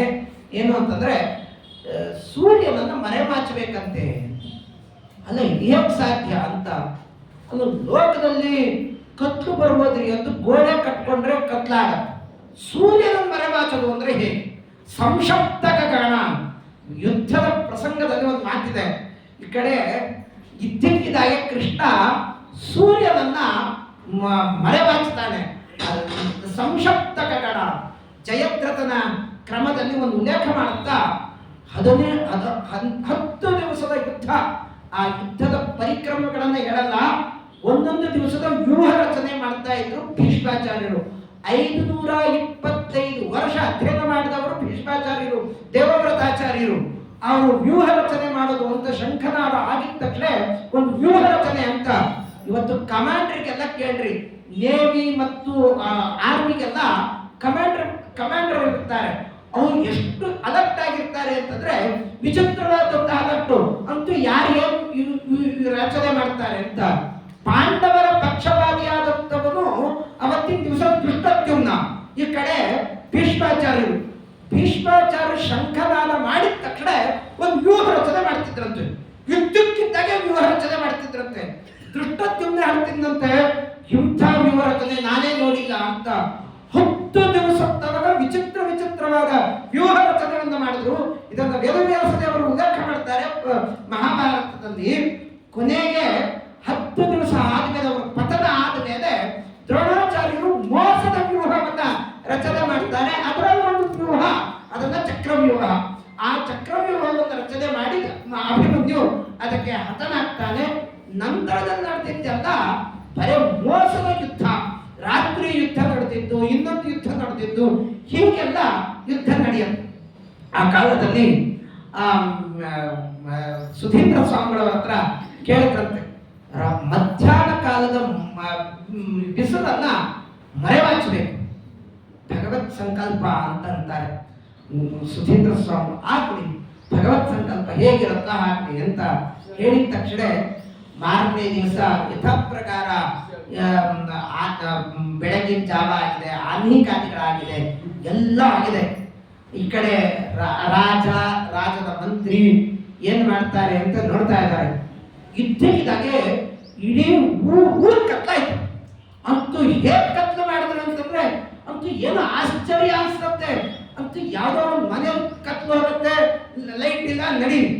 ಆದ್ರೆ ಇಡೀ ಯಾವ್ಯಾವ ಅವ್ರಿಗೆ ಅಕ್ಕಪಕ್ಕದಲ್ಲಿರ್ತಕ್ಕಂಥ ಎಲ್ಲವನ್ನೂ ಕೂಡ ಸೂರ್ಯನನ್ನು ಮರೆಮಾಚಿ ಕತ್ಲು ಮಾಡಿದ್ರಂತ. ಕತ್ಲು ಮಾಡಿದ ತಕ್ಷಣ ಆಶ್ಚರ್ಯ ಆಯ್ತಂತೆ ರಾಜನಿಗೆ. ರಾಜ ಹೇಳ್ತಾನೆ ಮಂತ್ರಿ ಹತ್ರ, ನಾನು ಸನ್ಮಾನ ಮಾಡಬೇಕು ಅಂತಿದ್ದೆ, ಇದಕ್ಕೇನಾದ್ರೂ ಆಪತ್ತ ಬರಬಾರ್ದು, ಆದ್ರಿಂದ ಅವರನ್ನ ಬೇಗ ಕರೆಸಿ ಅದಕ್ಕೆ ಸನ್ಮಾನ ಮಾಡೋಣ ಅಂತ ಹೇಳಿದ ತಕ್ಷಣ ಮಂತ್ರಿ ಘನಶ್ಯಾಮ ಅಂತ ತನ್ನ ತಪ್ಪುಗಳನ್ನು ಒಪ್ಕೊಳ್ತಾನೆ. ಆ ಕಾಲದಲ್ಲೇನೆ ವ್ಯಾಧೂತ ಮಧ್ಯಕೃತಿ ರಚನಾ ಚಾತರೇಯ ದೃಶ್ಯತೆ ಕರ್ನಾಟಕ್ಷೋಣಿಪಾಲ ಪ್ರತಿಪದ ರಚಿತ ನೇಕರತ್ನಾಭಿಷೇಕ ಪತ್ರೀಶಾರೂಢ ಲಕ್ಷ್ಮೀ ಪದ ನಲಿನೋ ತಕ್ರಲೋಲಂ ಬಲೀಲೋ ವಿಖ್ಯಾತ ಶ್ರೀ ಸುಧೀಂದ್ರ ವ್ರತಿಪತಿರತುಲಂ ಭದ್ರ ಮುನ್ನಿದ್ರಯೇನ್ನ. ಇವತ್ತು ರಾಘವೇಂದ್ರ ಸ್ವಾಮಿಗಳವರ ಮಠದ ಮೇಲ್ಗಡೆ, ರಾಮದೇವರ ಮೇಲ್ಗಡೆ ಒಂದು ಗರುಡ ವಾಹನ ಲಕ್ಷ್ಮೀನಾರಾಯಣ ದೇವರನ್ನ ಇಡ್ತಾರೆ. ಅದನ್ನ ವಿಶೇಷವಾದಂತಹ ಎರಕ ಹಾಕಿ ಅದನ್ನ ನಿರ್ಮಾಣ ಮಾಡಿದವರು ಸುಧೀಂದ್ರ ಸ್ವಾಮಿಗಳವರು. ಅದೇ ಆ ಪ್ರತಿಮೆ ವೆಂಕಟನಾಥಾಚಾರ್ಯರ ತಾಯಿ ಮನೆಯಲ್ಲಿತ್ತು. ಅದನ್ನ ಉಲ್ಲೇಖ ಮಾಡ್ತಾರೆ. ವೆಂಕಟನಾಥಾಚಾರ್ಯ ಹೊಟ್ಟೆಯಲ್ಲಿರಬೇಕಾದ್ರೆ ಗರುಡ ವಾಹನ ಲಕ್ಷ್ಮೀನಾರಾಯಣ ಅಂತ ಬಿರುದುಗಳಿಂದ ಅನೇಕ ಹಾಡುಗಳನ್ನ ರಚನೆ ಮಾಡ್ತಾ ಇತ್ತು ವೆಂಕಟನಾಥಾಚಾರ್ಯರ ತಾಯಿ. ಆದ್ರೆ ಇವತ್ತು ನಮ್ಗೆ ಯಾವುದೂ ಸಿಕ್ಕಿಲ್ಲ, ಮತ್ತು ನಾವು ಕಳ್ಕೊಂಡಿದ್ದೇ ಜಾಸ್ತಿ. ಆ ಗರುಡ ವಾಹನ ಅಂತ ಅದನ್ನು ಉಲ್ಲೇಖವನ್ನ ಮಾಡ್ತಾ ಇಂತಹ ಅದ್ಭುತವಾದಂತಹ ಪ್ರತಿಮೆ, ಆ ಪ್ರತಿಮೆಗೆ ಶರಣಾಗತರಾದಾಗ ಆ ಗರುಡ ವಾಹನ ಲಕ್ಷ್ಮೀನಾರಾಯಣ ಸೂರ್ಯನನ್ನೇ ಮರೆಮಾಚಿದಂತೆ. ಒಳಗೆ ಸೂರ್ಯಾಂತರ್ಗತನಾದಂತಹ ಪರಮಾತ್ಮ ಭಕ್ತರ ಮಾತನ್ನು ನಾನು ಸತ್ಯ ಮಾಡಬೇಕಾದದ್ದು, ಸತ್ಯಂ ವಿಧಾತಂ ನಿಜಭೃತ್ಯ ಭಾಷಿತಂ. ಎಂಥ ಅದ್ಭುತವಾದಂತಹ ಮಾತುಗಳನ್ನ ಆ ಸಂದರ್ಭದಲ್ಲಿ ಹೇಳುತ್ತಾ ಈ ರೀತಿಯಾಗಿ ಸುಧೀಂದ್ರ ಸ್ವಾಮಿಗಳವರ ಮಾತನ್ನ ಸತ್ಯ ಮಾಡ್ತಾನೆ. ಅದನ್ನ ವಾದೀಂದ್ರ ಸ್ವಾಮಿಗಳವರು ಉಲ್ಲೇಖ ಮಾಡ್ತಾ ವ್ಯಾಧೂತಾವತ್ಯ ನೃತ್ಯಾಮಿತ ಕೃತಿ ರಚನಾ ಚಾರ ಚಾತುರ್ಯ ದೃಶ್ಯತೆ ಕರ್ಣಾಟಕ್ಷೋ ನಿಪಾಲ ಪ್ರತಿಪದ ರಚಿತಾನೇಕ ರತ್ನಾಭಿಷೇಕ ಪತ್ರೀಶಾರೂಢ ಲಕ್ಷ್ಮೀ ಪದ ಪದ ನಲಿನೋ ತಕ್ರಲೋಲಂ ಬಲೀನೋ ವಿಖ್ಯಾತ ಸುಧೀಂದ್ರೋ ರತಿಪತಿ ರತುಲಂ ಭದ್ರ ಮುನ್ನಿದ್ರಯೇನ್ನಃ. ಅಂತಹ ಸುಧೀಂದ್ರ ಸ್ವಾಮಿಗಳವರು ನನ್ನ ಮನಸ್ಸಿನಲ್ಲಿ ಸದಾ ಕಾಲ ನೆಲೆಸ್ಲಿ ಅಂತ ಆ ಸುಧೀಂದ್ರ ಸ್ವಾಮಿಗಳವರ ಚರಣಾರವಿಂದಗಳಲ್ಲಿ ಭಕ್ತಿ ನದಿಗಳನ್ನ ಸಮರ್ಪಣೆಯನ್ನ ಮಾಡಿ ಅವರ ಗುರು ಶಿಷ್ಯರಾದಂತಹ ರಾಘವೇಂದ್ರ ಸ್ವಾಮಿಗಳವರು ಕಲಿಯುಗ ಕಲ್ಪವೃಕ್ಷರಾದಂತಹ ಕಾಮಧೇನುಗಳು ಮಂತ್ರಾಲಯ ಪ್ರಭುಗಳು ಇವತ್ತೇನಾದ್ರೂ ಬ್ರಾಹ್ಮಣರ ಉಳಿದಿದ್ದಾರೆ ಮಾತೃರು ಉಳಿದಿದ್ದೀವಿ ಅಂತಂದ್ರೆ ಅದು ರಾಘವೇಂದ್ರ ಸ್ವಾಮಿಗಳವರಿಂದ. ಅಂತಹ ರಾಘವೇಂದ್ರ ಸ್ವಾಮಿಗಳವರನ್ನ ತಂದುಕೊಟ್ಟವರು ಸುಧೀಂದ್ರ ಸ್ವಾಮಿಗಳವರು. ಅವರು ಸುಧೀಂದ್ರ ಸ್ವಾಮಿಗಳವರ ಬಗ್ಗೆ ಉಲ್ಲೇಖ ಮಾಡ್ತಾರೆ. ಕುಶಾಕ್ರ ಮತಯೇ ದ್ವಿತಯೇ ವಾದಿಪೀತಯೇ ಆರಾಧಿತ ಶ್ರೀಪತಯೇ ಸುಧೀಂದ್ರಯತಯೇ ನಮಃ. ಎಂತಹ ಕುಶಾಕ್ರ ಮತಿಗಳಂತೆ ಅಂತೂ ಅವರ ಮತಿಯನ್ನ ವಿಶೇಷವಾದಂತಹ ದ್ವಾದಶ ಸ್ಕಂದ ಭಾಗವತಕ್ಕೆ ವ್ಯಾಖ್ಯಾನ ಮಾಡಿದವರು ಸುಧೀಂದ್ರ ಸ್ವಾಮಿಗಳವರು. ಒಂದು ವಿಚಿತ್ರವಾದಂತಹ ಪ್ರಮೇಯಗಳನ್ನು ಉಲ್ಲೇಖ ಮಾಡ್ತಾರೆ. ಅಂತಹ ಗ್ರಂಥಗಳನ್ನ ರಚನೆಯನ್ನ ಮಾಡಿ ಇಂತಹ ಮಹಾನುಭಾವ ಕುಶಾಕ್ರಮತಿಗಳು ಭಾಗದ್ವೇತಿಗಳು ಸೂರ್ಯನ ಅದ್ಭುತವಾದಂತಹ ಸೂರ್ಯಾಂಶ ಸಂಭೂತರಾದಂಥವರು ಸುಧೀಂದ್ರ ತೀರ್ಥ ಶ್ರೀಪಾದಂಗಳವರು.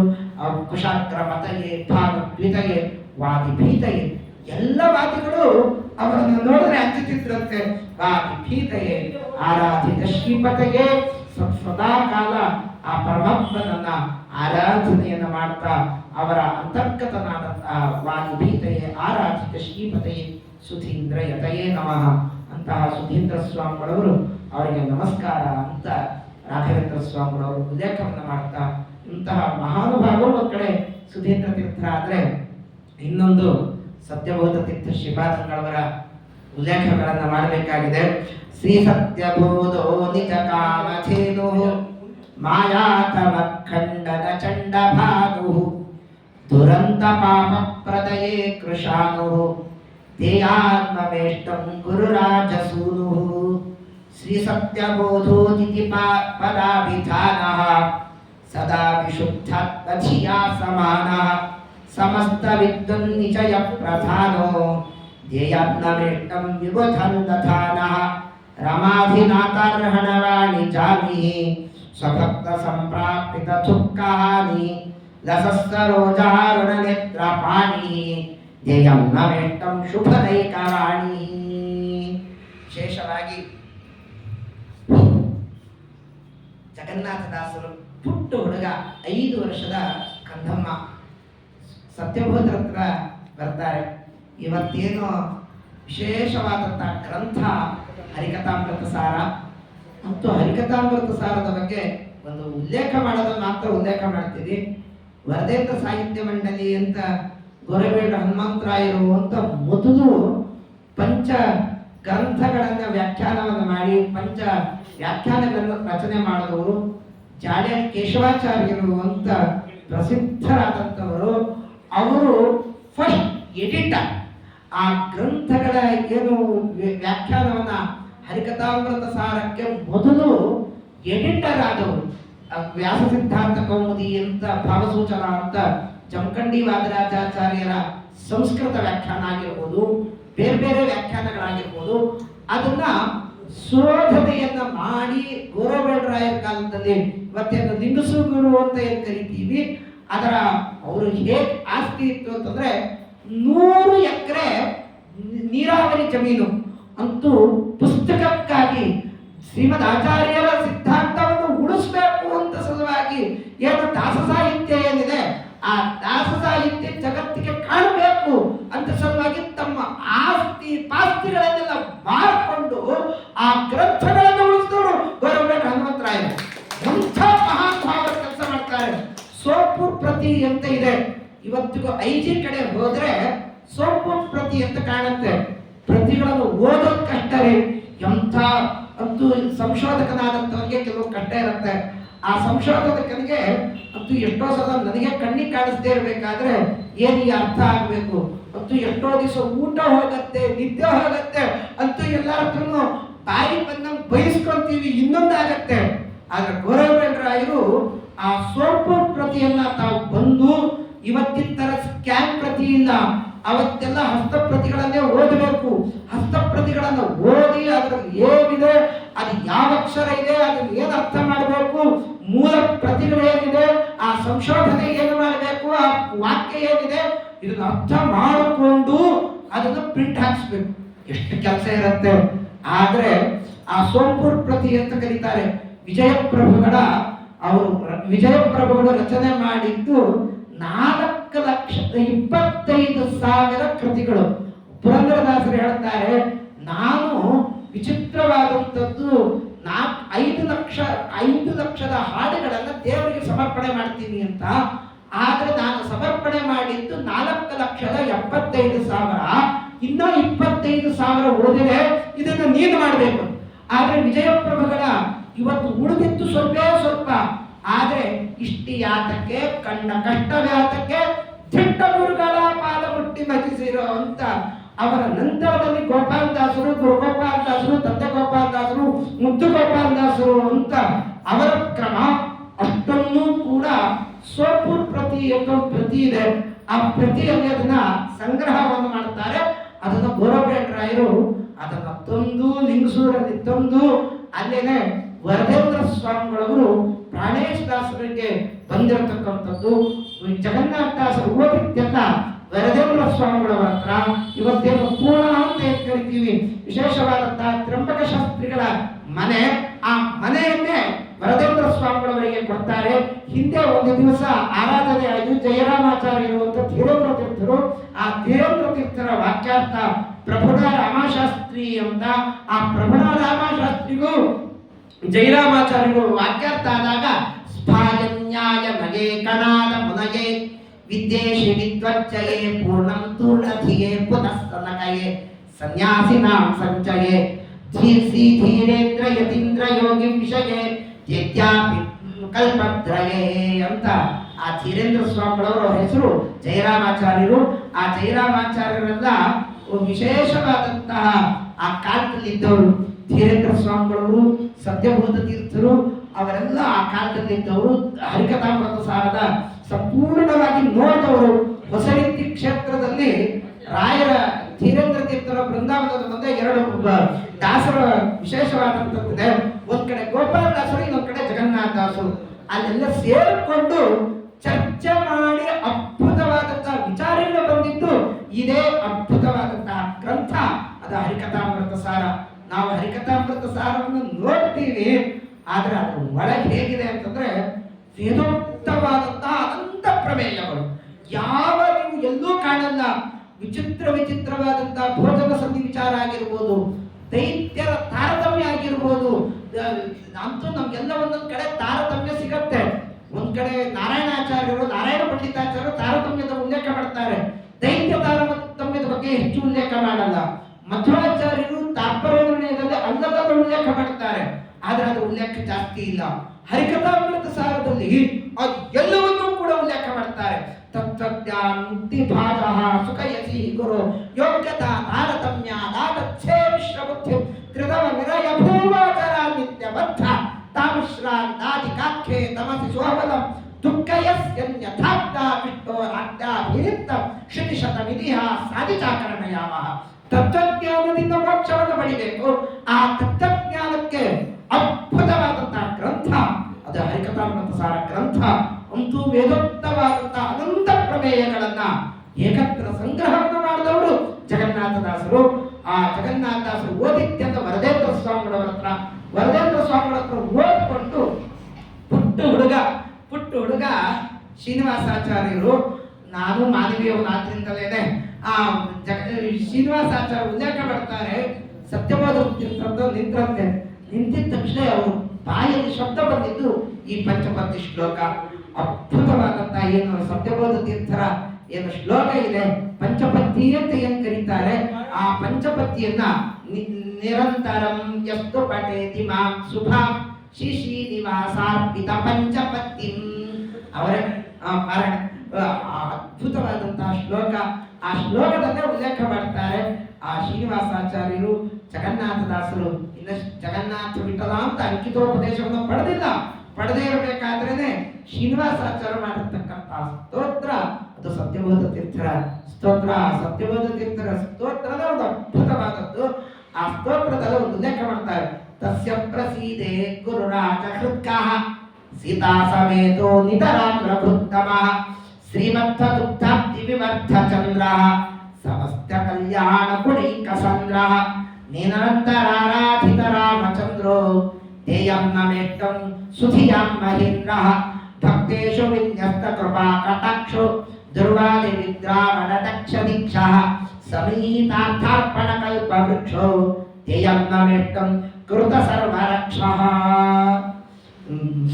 ಸತ್ಯಬೋಧ ತೀರ್ಥರ ಲೇಖ ವಿಚಿತ್ರವಾದದ್ದು. ಇವತ್ತೊಂದು ಅದೊಂದು ಬಾವಿ ಅಂತ ಇದೆ, ಊರು ಒಳಗೆ ಒಂದು ಬಾವಿ ಇದೆ. ಇಡೀ ಸೌನೂರಲ್ಲಿ ನೀರು ಹೋದ್ರೂ ಕೂಡ ಬಾವಿಯಲ್ಲಿ ನೀರು ಬರುತ್ತೆ. ಅಂತಹ ಅದ್ಭುತವಾದದ್ದು. ಸವಣೂರಲ್ಲಿ ಅವ್ರು ಹೇಗೆ ಮಾಡ್ತಿದ್ರು ಅಂತಂದ್ರೆ, ಊರು ಹೊರಗೆ ಒಂದು ಪೂಜೆ ಮಾಡ್ತಿದ್ರು. ಊರು ಹೊರ ಒಂದು ಪೂಜೆ ಮಾಡಿಕೊಂಡು ಒಳಗೆ ಬಂದು ರಾಮದೇವ ಪೂಜೆ ಮಾಡೋರು. ಇಂತಹ ವಿಚಿತ್ರವಾದಂಥದ್ದು ಅವರ ಅನುಷ್ಠಾನ. ವಿಚಿತ್ರವಾದ ಅನುಷ್ಠಾನಗಳನ್ನ ಮಾಡ್ತಾ ಇದ್ರು. ಶ್ರೀಮದ್ ಆಚಾರ್ಯರ ಟೀಕಾಕೃತ್ವಾದರ ವ್ಯಾಸರಾಜ ಪ್ರಸಾರಭೂಮರ ಎಲ್ಲ ಸಿದ್ಧಾಂತಗಳನ್ನ ಮೈಗೂಡಿಸಿಕೊಂಡವರು ಸತ್ಯಬೋಧ ತೀರ್ಥ ಶ್ರೀಪಾದಂಗಳವರು. ಅವ್ರ ಬಗ್ಗೆ ಉಲ್ಲೇಖ ಮಾಡ್ತಾರೆ. ಭಕ್ತೇಶು ವಿನ್ಯಸ್ತ ಕೃಪಾ ಕಟಾಕ್ಷ. ವಿಶೇಷವಾದಂತಹ ಭಕ್ತರು ಏನು ಬೇಡುತ್ತಾರೆ ಅದನ್ನು ಕೊಡತಕ್ಕಂಥವರು ಸತ್ಯಬೋಧ ತೀರ್ಥ ಶ್ರೀಪಾದಂಗಳವರು ಅಂತ. ಇವತ್ತಿಗೂ ಕೂಡ ಸತ್ಯಬೋಧ ತೀರ್ಥರ ವಂಶಸ್ಥರನ್ನು ಕೇಳ್ರಿ, ರಾಯಚೂರು ಕಡೆಯವ್ರನ್ನ ಅವ್ರು ಕೇಳ್ಬೇಕಾದ್ರೆ ನೀವು ಮಣ್ಣು ಕಲ್ಲು ಅಂತ ಕೇಳ್ತಾರೆ. ಮಣ್ಣು ಅಂತಂದ್ರೆ ವಿಶೇಷವಾದಂತಹ ಭೂಮಿ ಕೊಟ್ಟಿದ್ದು ಒಂದಿಷ್ಟು ಜನಕ್ಕಿದ್ದಾರೆ. ಕಲ್ಲು ಅಂತಂದ್ರೆ ಅವರು ಬೃಂದಾವನ ಪೂಜೆ ಮಾಡಿಕೊಂಡು ಅತ್ಯಂತ ಶ್ರೀಮಂತರಾಗಿ ವಿಶೇಷವಾದಂತಹ ಎಲ್ಲವನ್ನೂ ತರದ ಸುಖವನ್ನು ಅನುಭವಿಸಿದವರು ಸತ್ಯಬೋಧ ತೀರ್ಥರು. ಇಂತಹ ಸತ್ಯಬೋಧ ತೀರ್ಥರು ಅವರಿಗೆ ಸತ್ಯಬೋಧ ಅಂತ ಅವರಿಗೆ ನಾಮಕರಣವನ್ನು ಮಾಡುತ್ತಾ ಇವತ್ತಿಗೂ ಕೂಡ ಪೂರ್ಣಯ್ಯ ಅಂತ ದಿವಾನ್ ಪೂರ್ಣಯ್ಯನವರು ಅವರ ಹೆಸರಲ್ಲೇ ಇವತ್ತಿಗೂ ಟಸ್ಸೆ ಇದೆ. ಆ ಟಸ್ಸೆಯಲ್ಲಿ ಸತ್ಯಬೋಧ ತೀರ್ಥ ಅಂತ ಅದರಲ್ಲಿ ಇವತ್ತಿಗೂ ಕೂಡ ಸೀಲ್ ಹಾಕೋದು, ಉತ್ತರಾದಿ ಮಠದ ಸೀಲ್ ಹಾಕೋದು ಸತ್ಯಬೋಧ ತೀರ್ಥದ್ದೇ ಸೀಲು. ಬೇರೆಯವರು ಸೀಲ್ ಹಾಕಲ್ಲ. ಇವತ್ತಿಗೂ ಬೇರೆ ಮುಂದೆ ಎಂತೆಂಥವರೋ ಬಂದಿದ್ದಾರೆ, ಆದ್ರೆ ಸೀಲ್ ಹಾಕೋದು ಮಾತ್ರ ಸತ್ಯಬೋಧ ತೀರ್ಥದ್ದೇ ಸೀಲ್ ಹಾಕ್ತಾರೆ. ಶ್ರೀ ಸತ್ಯಬೋಧೇತಿ ಪದಾ ವಿಧಾನ ಸದಾ ವಿಶುದ್ಧಾತ್ಮಧಿಯ ಸಮಾನ. ಅಂತಹ ಸತ್ಯಬೋಧ ತೀರ್ಥರಿಗೆ ಮತ್ತು ಅವರ ವೈಭವ, ವಿಚಿತ್ರವಾದ ವೈಭವ, ಆ ಶ್ರೀಮದ್ ಆಚಾರ್ಯರ ಸಿದ್ಧಾಂತ, ಆ ಸಿದ್ಧಾಂತವನ್ನು ಮೈಗೂಡಿಸಿಕೊಂಡಿದ್ದಕ್ಕೆ ಎಲ್ಲವೂ ಸಿದ್ಧ ಆಗಿದೆ. ಅವರ ದೇಹ ಶುದ್ಧಿ, ಅವರ ಮನಸ್ಸು ಶುದ್ಧಿ, ವಾಕ್ ಶುದ್ಧಿ, ನಡೆದಿದ್ದು ಹೇಳಿದ್ದು ನಡೆಯುತ್ತೆ. ಇಂತಹ ಅದ್ಭುತವಾದಂಥವರು ಸತ್ಯಬೋಧ ತೀರ್ಥರು. ಅಂತಹ ಸತ್ಯಬೋಧ ತೀರ್ಥರಿಗೆ ವಿಷವನ್ನ ಹಾಕ್ತಾರೆ. ಅಂತೂ ಅವತ್ತಿನ ಕಾಲದಲ್ಲೂ ಇದ್ರು, ಮಧ್ವಾಚಾರ್ಯ ಕಾಲದಲ್ಲೂ ಇದ್ರು ನೋಡ್ರಿ. ಆಕ್ರೋಶಂತೋ ನಿರಾಶಾ ಭಯ ಭರ ವಿವಸ ಶ್ವಾಸಯ ಚಿನ್ನ ದರ್ಪ ವಾಶಂತೋ ದೇಶ ನಾಶ ಸ್ತುತಿಮದ ಕುದಿಯಾಂ ನಾಶಮಾಶಾದ ಶಾಶು ಧಾವಂತೋ ಶ್ಲೀಲ ಶೀಲ ವಿತದ ಶಬದಶ ಪಾಶಿಪ ಶಾಂತ ಶೌರ್ಯ ತದ್ವ್ಯಾಖ್ಯ ಸಿಂಹನಾದೆ ಸಪತಿ ತದೃಶರೇ ಮಾಯಿಗೋ ಮಾಯಿವಸ್ತೆ. ಅಂತೂ ನೀವು ಬಿಟ್ಟೋಗ್ರಿ ಮಾಡ್ರಿ ಅಂತ ಅಂದೋರು ಜಾಸ್ತಿ. ಮಾರಯತ ಮಾರಯತ ವೈರಿಸುವುದೋ ಪಾರಯತ ಪಾರಯತ ವಾರಗಮನ ಅಂತವ್ರನ್ನ ಹೊಡಿರಿ ಅಂತವರು ಜಾಸ್ತಿ. ಆದ್ರೆ ಶ್ರೀಮದ್ ಆಚಾರ್ಯರು ಅದ್ಭುತವಾದಂತಹ ಅವರ ಗಾಂಭೀರ್ಯದ ಧ್ವನಿ, ಆ ಗಾಂಭೀರ್ಯದ ಧ್ವನಿಯಿಂದ ಎಲ್ಲವನ್ನೂ ಎದುರಿಸ್ತಾರೆ. ಗಾಂಭೀರ್ಯಂ ಧೃತಿಮುರ್ವೀರ್ಯಮಾರ್ಯ ಭಾವಂ ತೇಜೋಗ್ರಂ ಗಿರಮಪಿ ದೇಶ ಕಾಲಯುಕ್ತ ರಾಜಾಸ್ಯ ಸ್ಫುಟಂ ಬಲಭ್ಯ ವಿಸ್ಮಿತೋಸ್ಮಿ ರಾಜ್ಯಾರ್ಥಂ ಸಪದಿ ಸಮರ್ಪಯಂ ಬಭೂವ. ತುರುಷ್ಕ ರಾಜ ಅಂತೂ ಯಾರಾದ್ರೂ ಅಟ್ಯಾಕ್ ಮಾಡಬಹುದು ಅಂತ ದೋಣಿಗಳನ್ನೆಲ್ಲ ನಿಂದ್ರಿಸಿದಂತೆ ಇನ್ನೊಂದು ಮಾಡುತ್ತಾ ಯಾರಾದ್ರೂ ಬಂದ್ರೆ ಅವ್ರನ್ನ ಹೊಡಿರಿ ಬಡಿರಿ ಅಂತ ಹೇಳಿದವನು, ಮಾರಯತ ಮಾರಯತ ಅಂತ ಹೇಳಿದವನು. ಅಂಥ ಕಾಲದಲ್ಲಿ ಆ ತುರುಷ್ಕರಾದ ನಂತರ ಮಧ್ವಾಚಾರ ಬಂದ್ರೆ ಅವರ ಗಾಂಭೀರ್ಯದ ಧ್ವನಿ, ಗಾಂಭೀರ್ಯಂ ಧೃತಿಮುರು ವೀರ್ಯ ಮಾರ್ಯ ಭಾವಂ, ಶ್ರೀಮದಾಚಾರ್ಯರ ಗಾಂಭೀರ್ಯದ ಧ್ವನಿ ಅದನ್ನು ನೋಡಿ ಆಶ್ಚರ್ಯ ಆಯ್ತಂತೆ. ಶ್ರೀಮದಾಚಾರ್ಯರು ತುರುಷ್ಕರ ಭಾಷೆಯಲ್ಲಿ ಮಾತಾಡ್ತಾರೆ. ಇಂಥ ಪ್ರಫೌಂಡ್ ಸ್ಕಾಲರ್ ನಾನು ಎಲ್ಲೂ ನೋಡಿರಲಿಲ್ಲ. ಶ್ರೀಮದ್ ಆಚಾರ್ಯರು ಸಾಕ್ಷಾತ್ ವಾಯುದೇವರು, ಎಲ್ಲರ ಸ್ವಚ್ಛಾಸ ನಿಯಾಮಕರಾದಂಥವರು ಮಧ್ವಾಚಾರ್ಯರು. ಅಂತಹ ಮಧ್ವಾಚಾರ್ಯರು ಆ ಮಾತುಗಳನ್ನ ಕೇಳಿಸ್ಕೊಂಡು ತುರುಷ್ಕರಾಜಾಡದಂತೆ ಸಪತಿ ಸಮರ್ಪಯಂ ಬಭೂವ, ತನ್ನ ಅರ್ಧ ರಾಜ್ಯವನ್ನೇ ಅವರಿಗೆ ಸಮರ್ಪಣೆ ಮಾಡುತ್ತಂತೆ. ರಾಜ್ಯಾರ್ಥಂ ಸಪತಿ ಸಮರ್ಪಯಂ ಬಭೂವ ಗಾಂಭೀರ್ಯಂ ಧೃತಿಮುರವೀರ್ಯ ಮಾರ್ಯ ಭಾವಂ ತೇಜೋಗ್ರ್ಯಂ ದಿಶ ಗಿರಮಪಿ ದೇಶ ಕಾಲಯುಕ್ತ ರಾಜಾಸ್ಯ ಸ್ಫುಟಮುಪಲಭ್ಯ ವಿಸ್ಮಿತೋಸ್ಮೈ ರಾಜ್ಯಾರ್ಥಂ ಸಪತಿ ಸಮರ್ಪಯಂ ಬಭೂವ. ಆ ಕಾಲದಲ್ಲಿ ತನ್ನ ಎಲ್ಲ ಸಮರ್ಪಣೆಯನ್ನು ಕೂಡ ಆ ಕಾಲದಲ್ಲಿ ಮಾಡ್ತಾರೆ ಅಂತ ಕಥೆಯನ್ನು ಕೇಳ್ತೀವಿ. ಸತ್ಯಬೋಧ ತೀರ್ಥರ ಕಾಲದಲ್ಲೂ ಹಾಗೆ ಎಂತೆಂಥ ಆಪತ್ತುಗಳು ಬಂದಿದೆ. ಆ ಎಲ್ಲ ಆಪತ್ತುಗಳನ್ನು ಕೂಡ ಸತ್ಯಬೋಧ ತೀರ್ಥರು ತಮ್ಮ ವಾಕ್ಶಕ್ತಿಯಿಂದ ಎದುರಿಸ್ತಾರೆ. ಇದು ಶ್ರೀಮದಾಚಾರ್ಯರ ಅನುಗ್ರಹ ಅಂತ.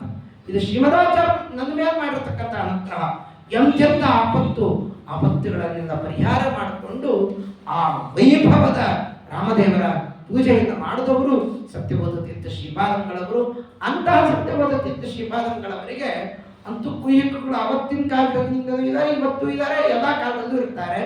ಆ ಕಾಲದಲ್ಲಿದ್ದಾಗ ಅವರಿಗೆ ನೈವೇದ್ಯ ಕವಿಶಂರಾಮೆ ಅಂತ ವಿಶೇಷವಾದಂತಹ ನೈವೇದ್ಯದಲ್ಲಿ ವಿಷವನ್ನು ಹಾಕ್ತಾರೆ. ಎಂಥ ವಿಚಿತ್ರ ನೋಡ್ರಿ, ನೈವೇದ್ಯದಲ್ಲಿ ವಿಷ ಹಾಕಿದ್ರೆ ರಾಮ ಹೇಳದಂತೆ ಅಂತೂ ಭದ್ರ ತಿಂದ್ರೆ ಯಾರಿಗೆ ಕಟ್ಟಬೇಕು? ಒಂದು ಲೋಕದಲ್ಲಿ ಯಮ ಕಟ್ಟದೆ ನಡೆದಿದ್ದು ಯಾರಿಗೆ ಪಾಪ ಕಟ್ಟಬೇಕು ಅಂತ ಒಂದು ದೊಡ್ಡ ಪ್ರಸಂಗ ಬಂತು. ಯಮನಿಗೆ ಒಂದು ಪ್ರಶ್ನೆ ಬಂದಂತೆ, ಅಂತೂ ಮಾಡಿದವ್ರ ಪಾಪ ಆಡಿದವ್ರ ಬಾಯಲ್ಲಿ ಅಂತ. ಅದೇ ರೀತಿಯಾಗಿ ಮಾಡಿದವ್ರ ಪಾಪ ಯಾರೋ ಅವನಿಗೆ ಕಟ್ಟೋದು ಇನ್ಯಾರಿಗೋ ಇವನ್ ಘಟನೆ ನಡೆಯುತ್ತೆ. ಅದನ್ನು ಉಲ್ಲೇಖ ಮಾಡ್ತಾನೆ. ಇದನ್ನು ನನ್ನ ಮಾತಲ್ಲ, ವೇದವ್ಯಾಸ ದೇವರ ಮಾತು. ಒಬ್ಬ ಹಾಲು ಮಾರೋಳು ಬುಟ್ಟಿಯಲ್ಲಿ ಹಾಲನ್ನು ಇಟ್ಕೊಂಡು, ಇವತ್ತೆಲ್ಲ ಇಲ್ಲ, ಇವತ್ತೆಲ್ಲ ನಂದಿನಿ ಹಾಲುಗಳೇ ಜಾಸ್ತಿ, ಪ್ಯಾಕೆಟ್ ಹಾಲುಗಳು. ಆದರೆ ಹಾಲು ಮಾರ್ಕೊಂಡು ಬರ್ತಾ ಇದ್ಲು. ಆ ಹಾಲಲ್ಲಿ ಒಂದು ಹಾವು ವಿಷ ಹಾಕಿದೆ. ವಿಷ ಹಾಕಿದ ತಕ್ಷಣ ಆ ಹಾಲನ್ನ ಅವಳಿಗೇನು ಗೊತ್ತಿಲ್ಲ, ಎಲ್ಲರ ಮನೆಗೂ ಹಾಲು ಹಾಕಿದ್ರು.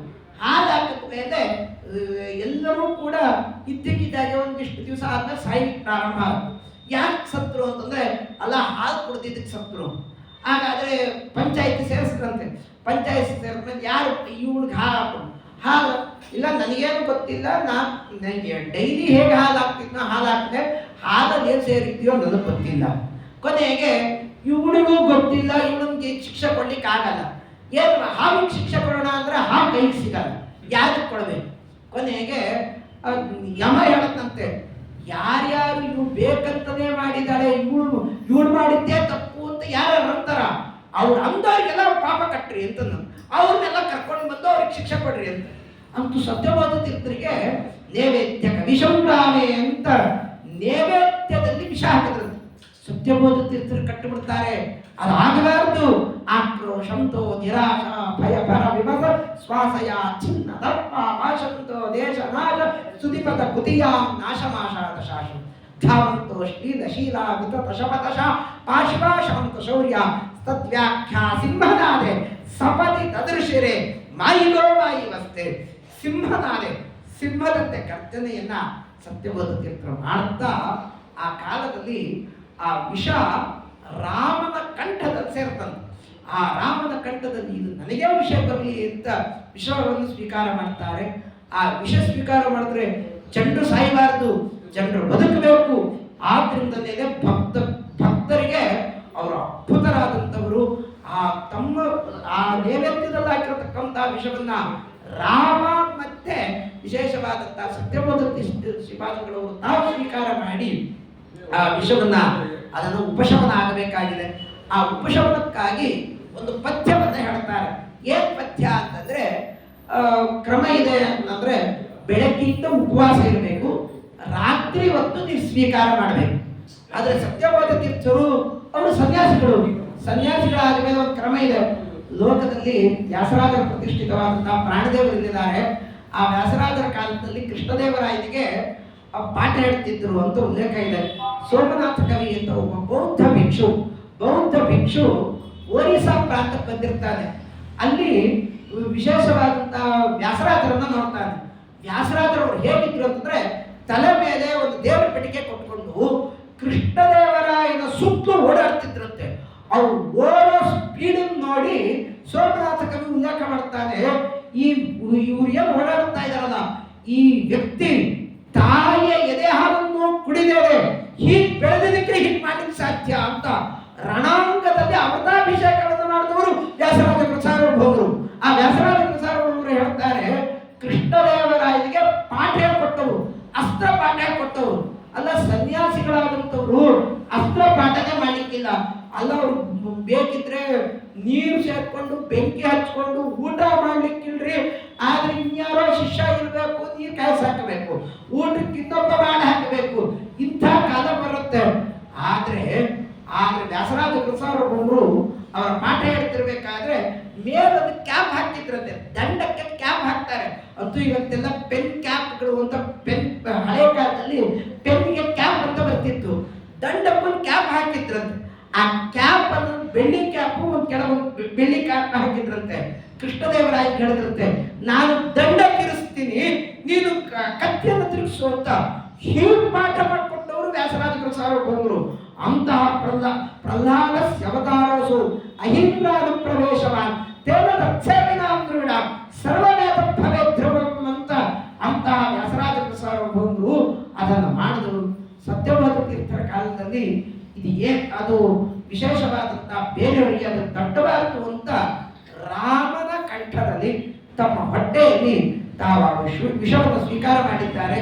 ಸನ್ಯಾಸಿಗಳ ಧರ್ಮ ಅದು ರಾತ್ರಿ ಹೊತ್ತು ಸ್ವೀಕಾರ ಮಾಡಬಾರ್ದು. ಹೆಚ್ಚೊತ್ತು ಉಪವಾಸ ಇದ್ರೆ ಇನ್ನು ವಿಷ ಉಲ್ಬಣ ಆಗತ್ತೆ. ಏನು ಮಾಡಬೇಕು ಅಂತ ಆ ಕಾಲದಲ್ಲಿ ರಾತ್ರಿ ಹೊತ್ತು ಸ್ವೀಕಾರ ಮಾಡಬೇಕಾಗಿದೆ. ರಾತ್ರಿ ಹೊತ್ತು ಸ್ವೀಕಾರ ಮಾಡಬೇಕಾದ್ರೆ ಅಂತೂ ಕೆಲವರೆಲ್ಲ ಕುಯುಕುಗಳಿದ್ರು. ಆ ಕುಯುಕುಗಳು ಮತ್ತೆ ಕೇಳಿದ್ರಂತೆ ಸತ್ಯವಾದ ತೀರ್ಥರ ಹತ್ರ, ಅಲ್ಲ ರಾತ್ರಿ ನೀವು ಸ್ವೀಕಾರ ಮಾಡ್ತಿರಲ್ಲ, ಇದು ಸನ್ಯಾಸ ಧರ್ಮಕ್ಕೆ ಚ್ಯುತಿ ಬರಲಿಲ್ವಾ ಅಂತ ಕೇಳಿದ್ರಂತೆ. ಯಾಕೆ ಅಂತಂದ್ರೆ ರಾತ್ರಿ ಹೊತ್ತು ಅಂತಂದ್ರೆ ಸೂರ್ಯ ಮುಳುಗಿದ್ದಾನೆ, ಮುಳುಗಿದಾಗ ನೀವು ತಗೊಳ್ಳಿಕ್ಕಿಲ್ಲ, ನೀವ್ ಹೇಗೆ ತಗೊಂಡ್ರಿ? ಅದಕ್ಕೆ ಸತ್ಯವಾದ ತೀರ್ಥರು ಹೇಳ್ತಾರೆ, ಹೊರಗೆ ನೋಡು ಅಂತ. ನೋಡಿದಾಗ ರಾತ್ರಿ ಹೊತ್ತಾಗಿದೆ, ಸೂರ್ಯ ಕಾಣ್ತಾ ಇದ್ದಾರೆ. ಎಂಥ ಅದ್ಭುತವಾದದ್ದು! ಅಂತಹ ಸತ್ಯವಾದ ತೀರ್ಥರು ಒಂದು ಕಡೆ ಸೂರ್ಯನನ್ನು ಮರೆಮಾಚಿದವರು ಸುಧೀಂದ್ರ ತೀರ್ಥರು, ಒಂದ್ ಕಡೆ ರಾತ್ರಿ ಹೊತ್ತು ಸೂರ್ಯನನ್ನು ತರುತ್ತವರು ಸುಧೀಂದ್ರ ತೀರ್ಥರು, ಸತ್ಯವಾದ ತೀರ್ಥರು. ಎರಡೂ ವಿಚಿತ್ರ. ಆದ್ರಿಂದಲೇ ಅಖಂಡಿತ ಘಟನಾ ಸಾಮರ್ಥ್ಯ ಇರೋದು ಪರಮಾತ್ಮನಿಗೆ. ಆದ್ರೆ ಪರಮಾತ್ಮನ ಭಕ್ತರಿಗೂ ಇಂತಹ ಸಾಮರ್ಥ್ಯ ಬರುತ್ತೆ. ಆದ್ರಿಂದಲೇ ಭಗವದ್ಗೀತೆಯಲ್ಲಿ ಹೇಳ್ತಾರೆ, ಯಾವಾಗ ಭರತಶವ ವಿಶೇಷವಾದಂತಹ ಭಾರತ ತಾನು ಕೆಳಗೋದ್ರೆ ಆತ್ಮೈವ ಸೃಜಾಮ್ಯಹಂ, ನಾನೇ ಸೃಷ್ಟಿ ಆಗ್ತೀನಿ, ನಾನೇ ಬರ್ತೀನಿ. ನಾನು ಬರ್ತಿಲ್ಲ ಅಂದ್ರೆ ನನ್ನ ಭಕ್ತರು ಬರ್ತಾರೆ. ಆ ಭಕ್ತರ ಪಾದವನ್ನ ಯಾರ್ಯಾರು ಆಶ್ರಯಿಸುತ್ತಾರೆ ಅವರಿಗೆಲ್ಲ ಸಂಪತ್ತು ಬರುತ್ತೆ ಅಂತ ಇದು ಗೀತಾಚಾರ್ಯನಾದಂತಹ ಜ್ಞಾನಿ ಭರತಶವ ಅಂತ ಹೇಳ್ತಾ, ಇಂತಹ ಮಹಾನುಭಾವರು ಸತ್ಯಬೋಧ ತೀರ್ಥ ಶ್ರೀಪಾದಂಗಳವರು. ಆ ಸತ್ಯಬೋಧ ತೀರ್ಥರ ಹತ್ರ ಹೋದಾಗ ಶ್ರೀನಿವಾಸಾಚಾರ್ಯ ಪುಟ್ಟ ಹುಡುಗ ಅಂದ್ರೆ ಏನು, ತುಂಬಾ ಪುಟ್ಟ ಹುಡುಗ, ನಮ್ಗೆಲ್ಲ ಶ್ಲೋಕ ರಚನೆ ಮಾಡ್ಲಿಕ್ಕೂ ಬರುತ್ತೋ ಇದೋ ಡೌಟು. ಆದ್ರೆ ಅಂತಹ ಸತ್ಯಬೋಧ ತೀರ್ಥರನ್ನ ಸ್ತೋತ್ರವನ್ನು ಮಾಡ್ತಾ, ಮುಂದಿನ ವರ್ಷಕ್ಕೆ ಮಾತ್ರ ಈ ಸ್ತೋತ್ರವನ್ನ ಪ್ರತಿಯೊಬ್ಬರು ಹೆಂಗೆಳೆಯರು ಎಲ್ಲರೂ ಸೇರಿಕೊಂಡು ಇದು ಉಚ್ಚ ಕಂಠದಿಂದ ಸ್ತೋತ್ರವನ್ನ ಎಲ್ಲರೂ ಪಾರಾಯಣ ಮಾಡೋಣ. ಅಂತೂ ಎಷ್ಟೆಷ್ಟು ಸಲ ಆಗುತ್ತೋ ಅಷ್ಟು ಸಲ ಪಾರಾಯಣ ಮಾಡೋಣ ಅಂತ ಹೇಳ್ತಾ, ಏನು ಹಾವೇರಿ ಪ್ರಾಂತ ಆ ಪಕ್ಕದಲ್ಲೇ ವಿಶೇಷವಾದಂಥ ಈ ಫಾಲ್ಗುಣ ಮಾಸ ಪ್ರಾರಂಭ ಆಗುವುದೇ ರಾಘವೇಂದ್ರ ಸ್ವಾಮಿಗಳವರ ವೈಭವದ ಉತ್ಸವ. ಒಂದ್ ಕಡೆ ರಾಘವೇಂದ್ರ ಸ್ವಾಮಿಗಳವರ ಪಟ್ಟಾಭಿಷೇಕ, ರಾಘವೇಂದ್ರ ಸ್ವಾಮಿಗಳವರ ವರ್ಧಂತಿ ಆದ್ಮೇಲೆ ಧೀರೇಂದ್ರ ಸ್ವಾಮಿಗಳವರ ವಿಶೇಷವಾದಂತಹ ಆರಾಧನೆ, ಸತ್ಯವಾದ ತೀರ್ಥರು, ಸುಧೀಂದ್ರ ತೀರ್ಥರು, ವ್ಯಾಸರಾಜ ತೀರ್ಥರು, ವ್ಯಾಸರಾಜ ತೀರ್ಥರು ಎಲ್ಲರ ಆರಾಧನಾ ಅದ್ಭುತವಾದಂತಹ ಪರ್ವಕಾಲ ಈ ಫಾಲ್ಗುಣ ಮಾಸ. ಆ ಬಾಯಿಗಳ ವಾಸನೆ ಅಂತದ್ದು. ಇದು ಬೇರೆ ಒಂದು ವ್ರತ. ಅದು ಯಾವ ವ್ರತ ಅಂತಂದ್ರೆ ಪಯೋವ್ರತ. ಆ ಪಯೋವ್ರತವನ್ನು ಭಾಗವತ ಹೇಳಬೇಕಾದ್ರೆ ದೇವರಿಂದ ಪ್ರತಿಚ್ಛನ್ನ ವಿಶೇಷವಾಗಿ ಭಾಗವತ ಉಲ್ಲೇಖ ಮಾಡುತ್ತೆ. ನನ್ನ ಮಕ್ಕಳು ಅತಿಥಿ ಕೇಳ್ತಾಳೆ, ನನ್ನ ಮಕ್ಕಳು ಅಮೃತಪಾನವನ್ನು ಮಾಡಿದ್ದಾರೆ, ಅಮೃತಪಾನ ಮಾಡಿದ್ರು ಕೂಡ ಅವರಿಗೆ ಸ್ವರ್ಗಾಧಿಪತ್ಯ ಸಿಗಲಿಲ್ಲ, ಏನು ಮಾಡಬೇಕು ಅಂತ ಕಶ್ಯಪರ ಹತ್ರ ಕೇಳಿದಾಗ ಕಶ್ಯಪರು ಹೇಳುತ್ತಾರೆ, ಒಂದು ವ್ರತ ಮಾಡು, ಆ ವ್ರತದಿಂದ ಪರಮಾತ್ಮ ಬರ್ತಾನೆ, ಆ ಪರಮಾತ್ಮ ಬಂದು ತನ್ನ ಎಲ್ಲ ಸರ್ವಸ್ವ ಏನೇನಿದೆ ಅದನ್ನ ದೇವತೆಗಳಿಗೆ ಹಂಚುತ್ತಾನೆ ಅಂತ ಹೇಳಿದಾಗ ಅಲ್ಲಿರತಕ್ಕಂಥ ವ್ರತ ಅದು ಪಯೋವ್ರತ. ಆ ಪಯೋವ್ರತದಿಂದ ಬಂದಿರತಕ್ಕಂಥ ಮಗ ಶ್ರವಣ ದ್ವಾದಶ್ಯ ಭಾದ್ರಪದ ಮಾಸದ ಶುಕ್ಲ ದ್ವಾದಶಿ ದಿವಸ ಆ ವಾಮನರೂಪಿ ಪರಮಾತ್ಮ ಬಂದ. ಆ ಪರಮಾತ್ಮ ಬಂದು ತ್ರಿವಿಕ್ರಮನಾಗಿ ಬೆಳೆದ. ವಾಮನ ತ್ರಿವಿಕ್ರಮನಾಗಿ ಬೆಳೆದು ವಿಶೇಷವಾದಂತಹ ಲೋಕಕ್ಕೆ ಏನೇನು ಬೇಕೋ ಎಲ್ಲ ಸಂಪತ್ತನ್ನು ಕೊಟ್ಟವನು ಆ ತ್ರಿವಿಕ್ರಮ ರೂಪಿ ಪರಮಾತ್ಮ, ವಾಮನರೂಪಿ ಪರಮಾತ್ಮ ಅಂತ ಹೇಳ್ತಾ ಇಂತಹ ವಿಶೇಷವಾದಂತಹ ಒಂದ್ ಕಡೆ ಸತ್ಯಬೋಧ ತೀರ್ಥರು, ನನ್ನ ಕಡೆ ಸುಧೀಂದ್ರ ಸ್ವಾಮಿಗಳವರು ಇಂತಹ ಮಹಾನುಭಾವರ ಆರಾಧನೆಯನ್ನ ಇಲ್ಲಿ ನಡೀತಾ ಇದೆ. ಅವರನ್ನು ಸ್ಮರಣೆಯನ್ನ ಯಥಾಶಕ್ತಿ ಯಥಾಮತಿ ಮಾಡಿದ್ದೇನೆ ಅಂತ ಹೇಳ್ತಾ ನನಗೂ ನಿಮಗೂ ಎಲ್ಲರಿಗೂ ಕೂಡ ಆ ಸತ್ಯಬೋಧ ತೀರ್ಥರು, ಸುಧೀಂದ್ರ ಸ್ವಾಮಿಗಳವರು ಎಲ್ಲರೂ ಕೂಡ ಕ್ಷೇಮ, ಸ್ಥೈರ್ಯ, ವಿಜಯ, ವೀರ್ಯ, ಅಭಯ, ಆಯುರ, ಆರೋಗ್ಯಾದಿಗಳನ್ನ ಆ ಸುಧೀಂದ್ರ ಸ್ವಾಮಿಗಳವರು, ಸತ್ಯಬೋಧ ತೀರ್ಥರು ಅವರ ಅಂತರ್ಯಾಮಿಯಾದಂತಹ ಭಾರತೀಯರ ಮುಖ್ಯ ಪ್ರಾಣ ಅಂತ ಹೇಳಿದ ಅಸ್ಮತ್ಕುಲಾತ್ಮಕರಾದಂತಹ ಭುವನ ದೇವತಾ ಭಿನ್ನನಾದ ಸೀತಾಪತಿ ರಾಮಚಂದ್ರ ದೇವರಲ್ಲಿ ಸಮರ್ಪಣೆ ಮಾಡಿದ್ದೇನೆ. ಶ್ರೀಕೃಷ್ಣಾರ್ಪಣಮಸ್ತು. ಅಚ್ಯುತಾಯ ನಮಃ, ಅನಂತಾಯ ನಮಃ, ಗೋವಿಂದಾಯ ನಮಃ. ಅಚ್ಯುತಾನಂತ ಗೋವಿಂದೇಭ್ಯೋ ನಮೋ ನಮಃ. ಕಾಯೇನ ವಾಚಾ ಮನಸಾ ಇಂದ್ರಿಯೇಣ ಸಕಲ ಪರಸ್ಮೈ ನಾರಾಯಣಾಯೇತಿ ಸಮರ್ಪಯಾಮಿ. ಎರಡು ದಿವಸ ತಪ್ಪು ಬರ್ತೇವೆ. ಏನು ಮಾಡಬೇಡ, ಬೇಡ ಏನು ಮಾಡಬೇಡ.